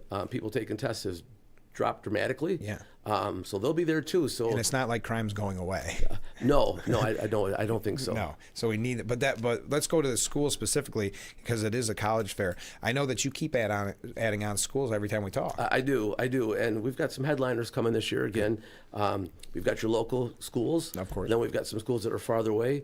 University of Buffalo, my alma mater. Oh, great. We have Syracuse University coming again. We have Cornell University, first time ever coming to it, which is fantastic. Yeah. So, you know, we also have Division II, Division I, JUCO, our community colleges. We have D3 for athletes. So if you're looking to play sport, this is a chance. You've got from junior college up to D1, you can talk to them about what different athletic programs they have. And most importantly, if you don't want to continue your sports at that level competing, ask them about their club teams and their club sports. This is your time to do it. Yeah. That's what I think's unique about this college fair. And we talk about it nearly every time we've been on the program. The big thing you need to bring is your questions. Correct. Because people, they're so inundated with college and that whole process. They have a million questions. They don't know who to ask. This is the opportunity to ask those questions. This is the opportunity. And the biggest thing about this is that it's one-stop shopping. You don't have to drive all over New York or Pennsylvania or wherever for that matter. Those colleges are coming here for one night. Bring your questions. Can I strongly suggest that anyone that's listening that doesn't know their questions, that's a high school student or a community college student or looking to go from another school, talk to your school counselors. Try to make an appointment with them. Go see them, or Google it on the web. Colleges to ask or questions to ask for college, and see what they have, because you want to go prepared. You know, one of the biggest things is what's the cost. Yeah, of course. You know, the other end is with parents. What's the graduation rate? Yeah. That's important. You know, do you have a good graduation rate? What's the job placement rate for students that graduate from those schools and those programs? Those are important questions. The other part too is, you know, what's the deadline to apply? Now, This is April 30th event is taking place. The next day traditionally is May 1st, which is deposit day, where a lot of schools, people make their commitment by May 1st that they're going to that school. Not all schools are like that. Sure. But that was traditionally how it used to be, and some are very much like that. But come ask those questions. And also, do you have rolling admissions?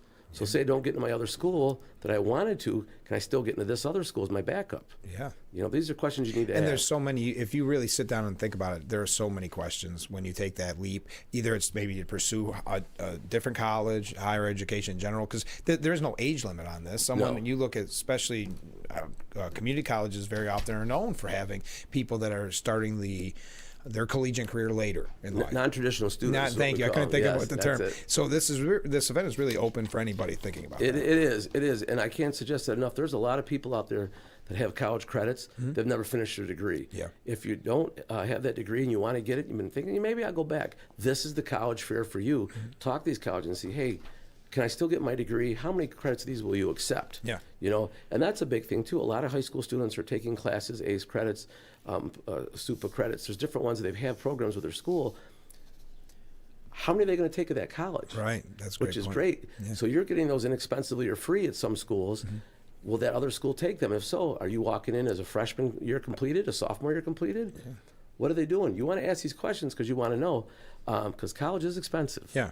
Would you say this is for the student or as well as the parents or perhaps grandparents that want to? All the above. All the above. All the above, absolutely. And if you're the general person just interested in hearing about college and what they offer, this is for you too.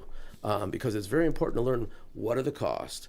You know, and what does that cost cover? Because remember, you also got book expense. Yeah. You know, parking fee expense. Right. That's you know, a great if you're point. lucky enough to have a car to go on campus. You know, what about the cost of food? Yeah, room and board. Room and board. I mean, you got to think about that. And some of the facilities that these colleges have now are gorgeous. Oh yeah. Gorgeous. You know, air conditioning, climate control, own bathrooms. Didn't you say last time some even are pet friendly? Pet friendly, they are. Yeah, and that's another question to ask them. What if you don't want to leave your cat or dog, or your snake, or whatever you have as a pet? Right. You know, I'm saying some schools allow you to take them now. Yeah, wow, it's times change, but you know you're paying for it though. Too. Correct. That's the questions you should be asking Correct. because you want to get the most bang for your buck. How many schools would you say are participating? Well, we have to cap it at 50. Okay. Because we're limited on space. Yeah, so everyone has to play nice in the sandbox. Yeah, right. You know, instead of having your own 8-foot table, you have to share a 6-foot table. Right, sure. You know, so unfortunately, it is what it is. But that's a great sign. That's how many people come. Right now, the deadline will end today. Matter of fact, if a college wants to come and they're still hearing me, they have up until today to do that.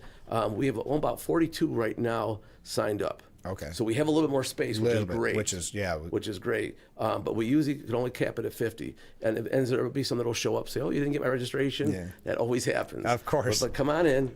We'll get you a spot. It's a college fair coming up this Wednesday from 6 to 8 p.m. at the Elmira Elks Lodge. We're going to talk about the sponsors here in just a little bit because something this big isn't easy. No, I'm sure it is. You already mentioned the volunteers, and the sponsors are so important. But first, I wanted to, because we talked about it last time we were on the program, about the drawing. And I think there's been some questions about that. And I thought I'd take a minute before we get into the sponsors if you could tell us about that. Sure. So this year is unprecedented. I've been able to fundraise enough money to have 3 scholarships, instant drawing. The first one will be for $400, which will be drawn by Dan Mandel, mayor of Elmira. The second one will be for $600, which will be drawn by Rick Petsky, the head of the Elks, the exalted ruler. Yep. And the third one is my ringer, which is Sally Dean Mosier, my boss at the Career Development Center. I have to give them a shout out here at the CDC. But she'll be pulling one for $1,000. Oh, okay. Yes. So how that works, you don't have to be a senior, you don't have to be a junior, you don't have to be a community college student. As long as your name is drawn, we have a little form that you fill out. We're going to put in a box. They're going to draw it out. You need to produce that you accepted to a college letter, and then also that you're registered as a full-time student. Okay. That's how it's going to work. And then we will give you that check, whether it's later in the summer. We'll have the money waiting for you. Yeah, right. Just we're asking for an accepted student letter to the college and also your registration full-time. And then there you go, a check. Yeah, a scholarship. Fantastic. Just for coming down, walking around, and looking at some schools. And learning. Yeah. Which is great. So we're looking for, that's the first time ever You know, and I will say this, that wouldn't be possible, again, without our sponsors. Yes, and that's and a great segue. Let's talk about your sponsors, because you're still always looking for sponsors. I am. I know that. I am. But this wouldn't be possible without your sponsors. It wouldn't. And if one wants to come that day to the college fair, which is 2 days away, and say, hey, Chris, here's a $1,000 check. Yeah, you know, or I heard it on TV, Frank Acom, here's some money, we'd love to have it. Yeah. And we could use it to help offset costs. But we have an updated poster. Make sure that we share it here with everybody. I'm sure you'll post it. But our sponsors, if I could just rattle them off real quick. Go ahead. This year, first on board is Southside Sub Shop. Our owner, big Mets fan like myself. He also has been bringing his subs. His subs are absolutely delicious. He's on board. Of course, we have Dan Mandel, who's been a sponsor. We have Disc Centers of America, which is down at Harmon Rodriguez Chiropractic. We have Texas Roadhouse, first time ever. They're donating. Rodney Strange, been a staple pretty much almost since day one. I was going to say from day one. Yep, he'll be doing that. And Rodney will actually be cooking the chicken wings too. Of course. You know, for us, because I'm going to be feeding some people. Yeah. So thank you. Hilliard, I can't do it without them. You know, Hilliard's been phenomenal. Of course, a Boss Security. They Scott sponsor our Beecher. roof cam. Our Yeah, beautiful right roof there, cam. security, make sure it's set, you know. And as you said, crime never stops. That's right. Wise Market, down there has jumped on board, right located on Myra. And we've got, Chris was the manager, now we have Matt. So good luck to them. And thank you for your help. And then, of course, we've got Mooney's Bar and Grill. This is their second year, providing us some sponsorship and some food, which is delicious. As always, we have Marty Chalk, who's been on there last couple of years. Thank you, Marty. We also have On a Roll, again, this year. Wonderful sponsor. Margison's Insurance. Mark, thank you for your help coming on board this year, first time. We have the Heights PFO, which has been on there for the last few years. They've been great. Thank you for your sponsorship. Of course, the Horseheads Elks lets us borrow tables because, again, we're short-handed. This is all hands on deck, you know. Of course. I got a big shout out to Eddie Atwood, my best friend, that helps me out, load these tables up, take them back, unload them, set them up, take them back. So it's a labor of love. I'm sure it is. You know, and also we have Hamilton Meats. Chris Bennett has jumped on board this year. He's a first-time sponsor. Appreciate that. Jeremy Gulich, JB Bulldogs Cafe, producing some of the best pulled pork in all of New York State, let alone the East Coast. Then we have Culligan Water, as we see right behind us. Yeah, it's delicious. Yes. I'm actually drinking some now, Exactly, which me is too. fantastic. They've been a sponsor. Subway, of course, has been on there for years. Yeah. Subway's great. The other thing is Wolf's Wags and Wiggles. Tara has been a new sponsor. She's also posting this on our website. She's been fantastic. We have Steve Pickering, who's a county legislator, which has been great. Appreciate Steve jumping on board, helping out. And then the biggest one also is we have Career Development Council, which I've mentioned, who actually will be working the event. My colleagues, if I give a shout out to them. Of course. The CDC has been great this year. They jumped on last year, and they're going to be part of it this year. And moving forward, we're going to be working with the CDC to make this event even bigger for the community. More news to follow on that. But we're looking at expanding the college fair. And I can't thank the CDC enough to and I don't want to be a spoiler, but things are going to get bigger. Keep in touch. Keep on getting bigger and better. Yeah. You know, and again, I can't do that without them. How long have you been doing that? This is my 14th year. Wow, so next year could be a big announcement. Yeah, for 15. it could be. It could be. And I think I've hit everybody on looks here. It looks it on the beautiful poster. You're changing these posters left and right. You keep getting new sponsors, which is a good problem to have. Yeah, I am. I'm making sure everyone's on here. But if I could just real quick with that sponsorship, because I think I've got everybody on there that I've so far have come through. And again, they want to be a sponsor. There's still time. We're 2 days away. But I got to give a big thank you out to my beautiful wife, Lindsay. She does a lot. Oh my gosh, Lindsay. You couldn't do it without her. I couldn't, especially all the madness that goes on. I mean life too. Oh, literally. I've been blessed by God. Bring her in my life, without a doubt. My son Leonidas will play the host. Okay. He's like the Walmart people greeter. He's the MC. Yeah, he'll be going around, checking the freebies out, making sure. Yeah. My good friend Chris Giacondo, who doesn't even live here, he's been my IT specialist for years, putting together posters and things, which is great. And then, of course, the CDC, like I said, has jumped on board. Deb Lynch, Sally D. Mosier. I can't speak enough about Kate, Dan, Jen, Sarah. I can go right down a list of all my colleagues that have been wonderful to help me out with this. And I appreciate everyone's help. Yeah. The community. But this all started with me running for the school board in 2010.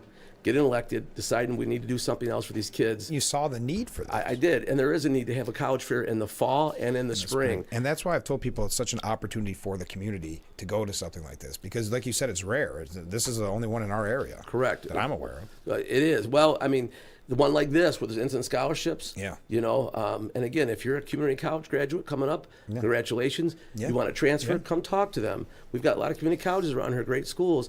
If you are listening to me, you can hear this, come to the event. We're 2 days away. Yeah. It's from 6 to 8. And then the big thing also this year is our mascots out front. Oh, yeah, that's right. With the music. Yeah. You know, we've got AC Aviator from the local hockey team. Yeah. We've got Stitches from the Pioneers, which has been coming every year pretty much. We also have, this year we have the Spartan from Edison who's been there a couple of years.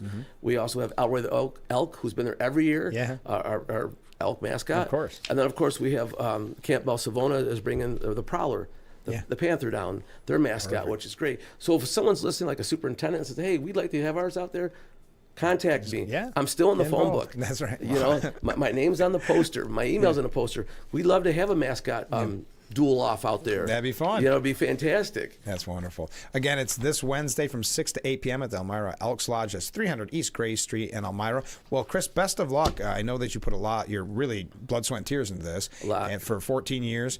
And I know this means a lot to you. So best of luck, and we'll talk to you in the spring, or in the fall, I mean. Thank you for having me, Frankie. Of course. We'll talk with big news coming. All right. Stay with us. This is Frankly Speaking.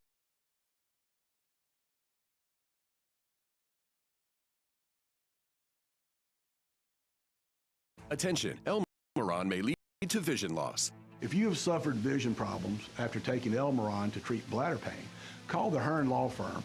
Elmeron may be responsible for your vision problems, and you may deserve compensation for your injuries. If you took Elmeron and now have vision problems, call the Hearn Law Firm at 888-308-3866 right now. You could find out if you qualify in less than 2 minutes. Call 888-308-3866 for your free case review. When you think boots, think Hesselson's. Hesselson's has the largest selection of work boots in the area. Composite and steel-toe boots, Metguard boots, soft-toe boots, and hikers, duty and western boots, all in one location. Hesselson's, Elmira Heights. Hesselson's has men's and ladies' boots in all sizes and widths. Choose from the largest names in the industry: Danner, Carolina, Timberland Pro, Keen Utility, Thorogood, Area, and Georgia, to name just a few. Hesselson's has been locally owned and operated since 1955, so when you think local service and great selection, think Hesselson's. Remember, it's always fun to poke in the corners at Hesselson's. When you're online, don't forget to visit our Facebook page at Big Fox News. Catch up on news from the Twin Tiers. Vote on the daily question and hear about local events. All on Facebook.com/Big Fox News.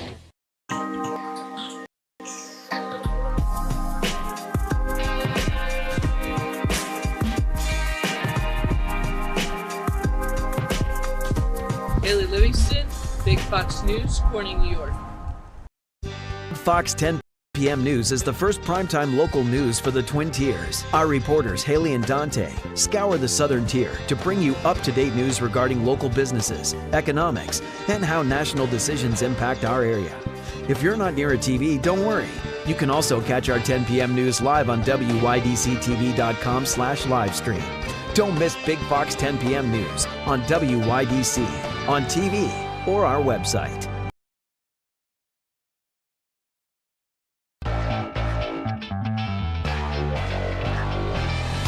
The Frankly Speaking Roof Cam, brought to you by Boss Security in Horseheads. Contact them today for all your business and home security needs. Welcome back as we broadcast live from the Hesselson studio. We want to thank Chris Callis for being our guest this morning. Tell us all about the college fair coming up on Wednesday. We appreciate him being on the show. I also want to remind you that I will be a little bit later on talking with Kyle Petty. So if you have any questions for Mr. Petty, please get those to me before the end of today's broadcast. He's going to be at the Radisson along with Richard Petty, Herschel Walker, and all those other celebrity guests next Wednesday at 3:45 p.m. So you won't want to miss it. All right. Comment from a viewer while we were talking with Chris. Mark writes in, I'm not disappointed in Trump's first 100 days. Good things come with time, and I still fly several Trump flags. Well, thank you. That's in reference to Bill Maher suggesting that MAGA supporters cannot admit that they've hated the last 100 days, and that's why I asked your question, or that asked you the question, excuse me, if you are a Trump supporter. Have you been disappointed in the first 100 days? Okay, the Beltway reporters were forced to reckon with their coverage of Joe Biden's mental decline. This was at the White House Correspondents' Dinner, not quite the pomp and circumstance that it usually has. They honored a maverick reporter who worked to expose the ex-president's problem despite receiving pushback.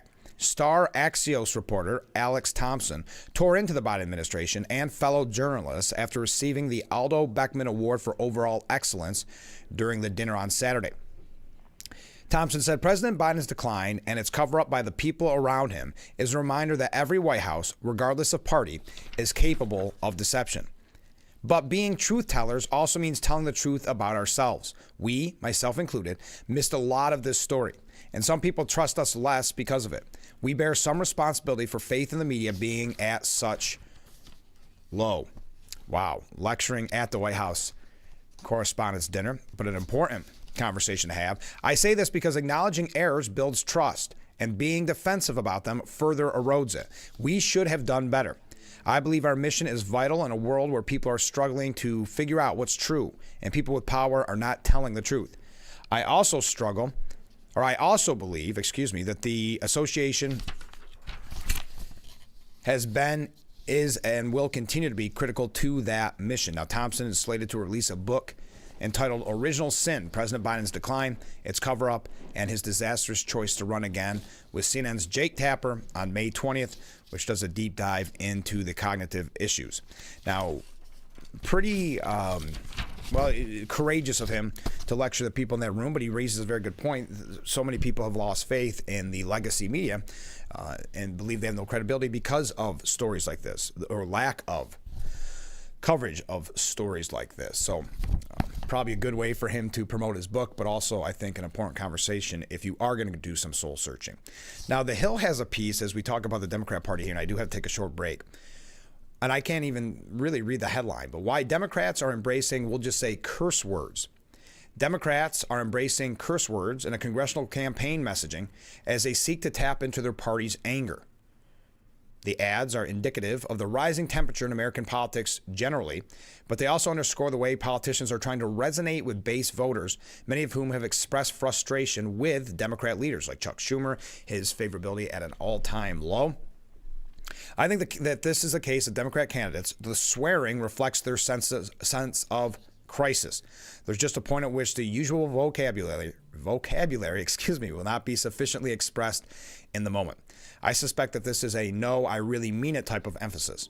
All of the niceties, all the conventions, all of that stuff, we have to put that aside because the situation in which we find ourselves in is so dire politically, culturally, and historically that we need to act. So now, and they give numerous examples of this, Democrats have embraced a certain curse word in their campaigns and in their speeches. You hear the corning whistle. That means we got to take another short break. Stay with us. We'll be right back with Frankly Speaking here on WYDC TV, Big Fox.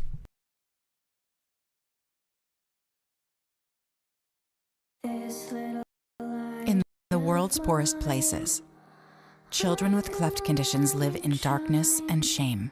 They're shunned, outcast, living in pain. You can reach out and change the life of a suffering child right now. A surgery that takes as little as 45 minutes.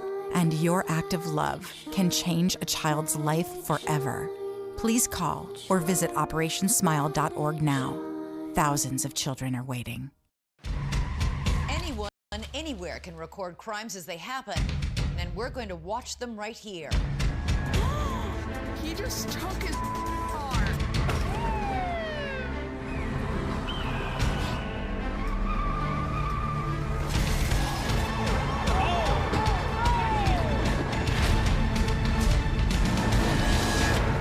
With cameras everywhere, you can run, but you can't hide. Watch iCrime.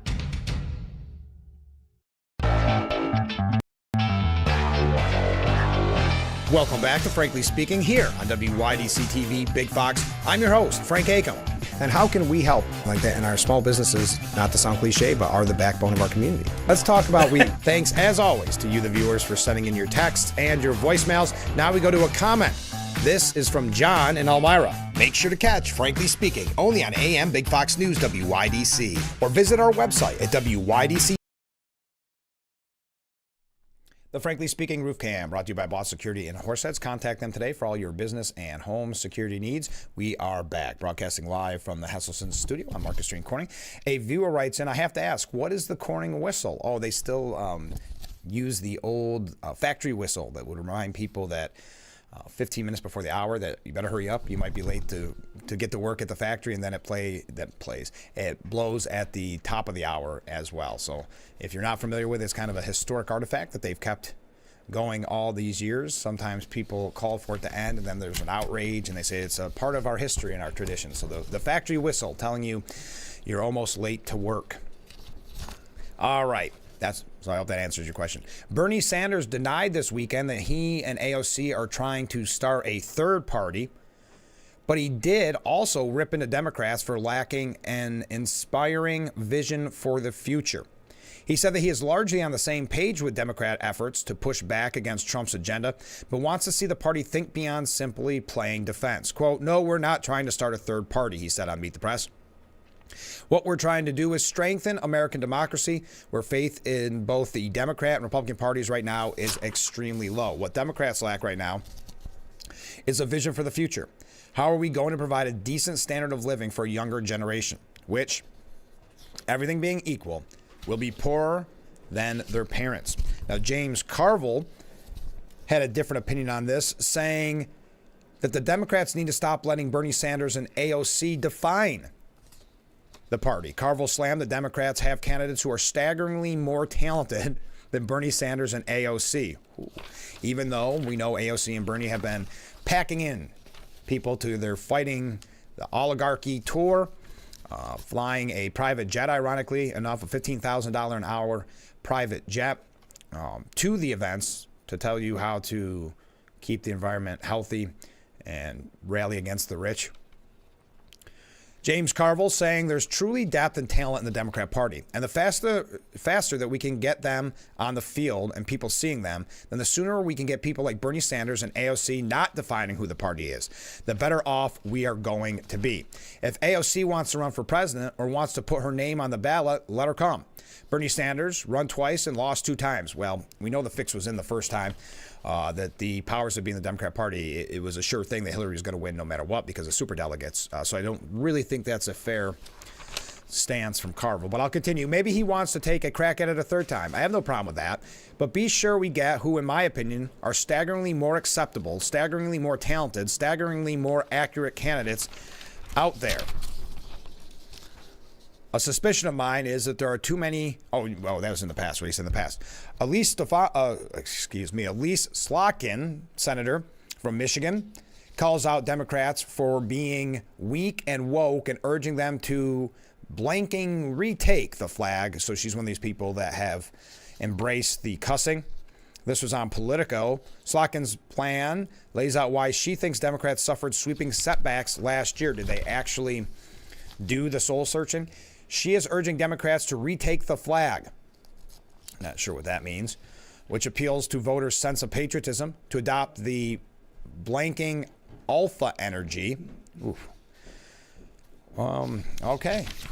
A lot of cussing. Now, Adam Schiff offered a dire warning to fellow Democrats, recalling an exchange he had with a Target cashier in San Francisco, insisting that his party has a major problem. He was on Bill Maher's show and said, so we're going to have to change how we do business in California. We're going to have to address people's legitimate concerns about crime.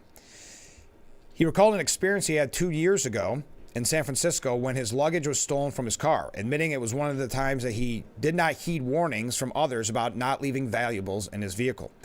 And that was most memorable about the experience for me, as I went to this Target in South San Francisco, 10 o'clock at night, and I'm getting the toiletries I'm going to need my next 2 days in the city. First of all, I had to get the clerk, which is hard to find, to unlock the shampoo or whatever. So that's one thing. And then I get to the cashier. The cashier asked me if I wanted one of those Target bags with a little bullseye on it. I said, yes, the Target bag is going to be my luggage for the next 2 days. And she asked me what happened. And I told her that she basically said it's not, in not so many words, yeah, Democrats are blanks. And I thought, you know, if this cashier in South San Francisco at 10 o'clock at night believes Democrats are bad because the shampoo was locked up and my stuff got stolen out of my trunk, we've got major problems that we need to address. Bill Maher suggesting that story should be heard by everyone. We got to take a short break. Get your last comments in. I'll read them before we wrap up. We asked the question this morning, are you happy with the class of 2025 Rock and Roll Hall of Fame inductees? We mentioned that this year's Rock and Roll Hall of Fame inductees are Bad Company, Chubby Checker, Joe Cocker, Cyndi Lauper, Outkast, Soundgarden, and the White Stripes. We'll be right back with Frankly Speaking here on WYDC TV. Big Fox, stay with us.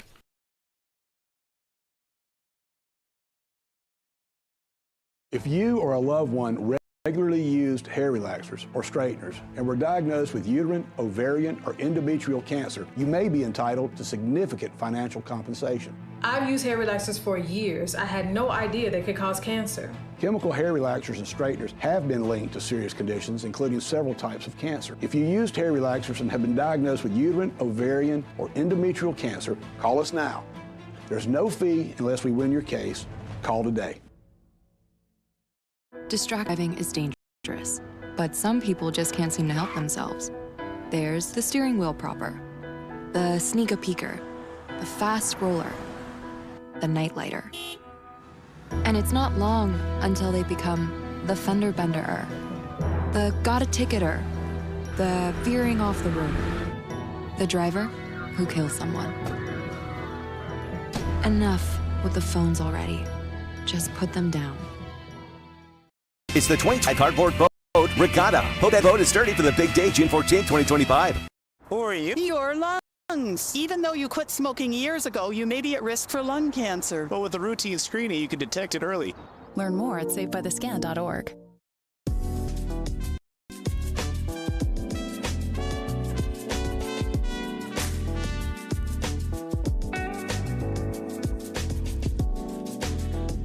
Dante Brown.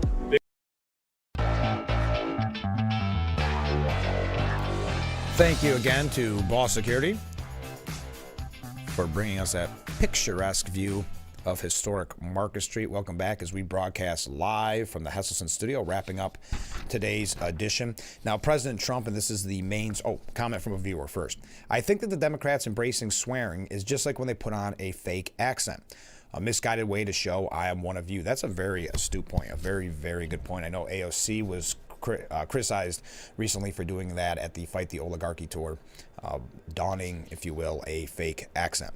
So President Trump is battered by brutal polling that shows his approval is sinking, according to the legacy media. Surveys from CBS, ABC, The Washington Post, NBC, CNN, and the New York Times all show Trump's standing in the public slipping significantly since the announcement of tariffs. Now, on HBO's Real Time, New York Times columnist Bret Stephens discussed the first 100 days of the Trump administration, stating that, quote, the good news, I think, for the country is it's the worst first 100 days in the U.S. presidential history. A lot of the country that voted for Trump because they didn't like the course of the country under his predecessor, because they were mad, because they thought stuff needed to be broken up and disrupted, are waking up to the reality of just how much worse it can get. And if it had been a successful first 100 days, if it had been just a little less bad, people would say, what's the problem if you're not observing due process? Or what's the problem if you're defying the Supreme Court? I think that my summary of the first 100 days is the bad news is it's the worst 100 days in presidential history. And I'm hearing from so many friends who voted for Trump, who remember the first Trump administration as being an era, at least until COVID, of prosperity, and saying, hang on a second, 100% tariffs? I'm losing half my workforce. I can't afford things. The price of consumer goods is still going up. This is not what I voted for. And that's relief, because it's been a successful first 100 days. If it had been just a little less bad, people would say, well, what's the problem? That would be even more worrisome than what we have now. So saying it's a good thing in his mind that Trump had a bad first 100 days. Now tomorrow, and I don't think he did, but Trump had, tomorrow will hold a rally in celebration of his first 100 days in office. He'll be holding that in Michigan. But again, and we'll pose this question on the way out the door. You can continue to answer anytime after the program. But Bill Maher says MAGA voters won't admit just how disappointed they are in Trump's first 100 days. Would you agree? The Washington Post writes, an unpopular president continues to push radical changes on the country. Trump's attempt to upend the global order has already been defeated, according to the Telegraph out of the United Kingdom. You can see the cliche articles. Here we are at 100 days out, nearly 100 days out, 99 days. They're looking for a way to give kind of more moderate or rhino Republicans an opportunity to turn on him and look at him as a lame duck president. This is what this attempt is with the polling and with the hit pieces. Schiff saying the Trump administration relishes being intimidating and shocking. Schumer doesn't rule out impeachment. because Trump is violating the rule of law, according to Chuck Schumer. Now, you knew this was going to come from Chuck Schumer, especially when he saw his poll numbers, which were so very low, least favorable in his whole career. So now he's got to act like he's a part of the resistance. But that does it for us today. Get your last-minute questions in for Kyle Petty. We'll be recording that and playing that later in the week. Thank you to Chris Callis for telling us all about the job fair, which will be held Wednesday at the Elmira Elks Club. So we appreciate Chris Callis being on the program and everybody weighing in and all your comments. People overall seem pretty happy with the Rock and Roll Hall of Fame inductees in the class of 2025. So thank you for those comments. And feel free to comment 24/7 at that number on the bottom of your screen. You can reach out at any time, and I'll try to do my best to read those comments and those statements as we broadcast tomorrow's show. Have a great day, everyone. We'll be back tomorrow morning, bright and early, starting at 6 a.m. for Frankly Speaking, only on WYDC TV Big Fox. I look forward to it already. Have a great day.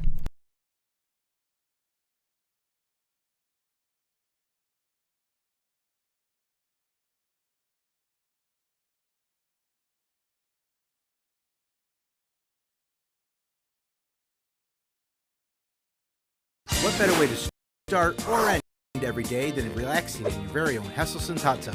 Massage therapy, relaxation, stress reliever, pain management, soothing muscles, or just spending time with a loved one. Hot water therapy really does make every day better. Hesselson's has been a part of this great community for over 70 years, still being locally owned and operated. So make the drive to Hesselson's and start making your path to a better life today. And after 70 years, it's still fun to poke in the corners at Hesselson's. Driving the Nissan Rogue with Google built in is like the perfect assist. Hey Google, add basketball hoop to the shopping list. See why it's been named a Consumer Guide Best Buy for 11 years in a row. Drive the award-winning Nissan Rogue today. Now get a low $249 per month lease on Rogue, or get up to $2,750 total savings on Rogue Rock Creek.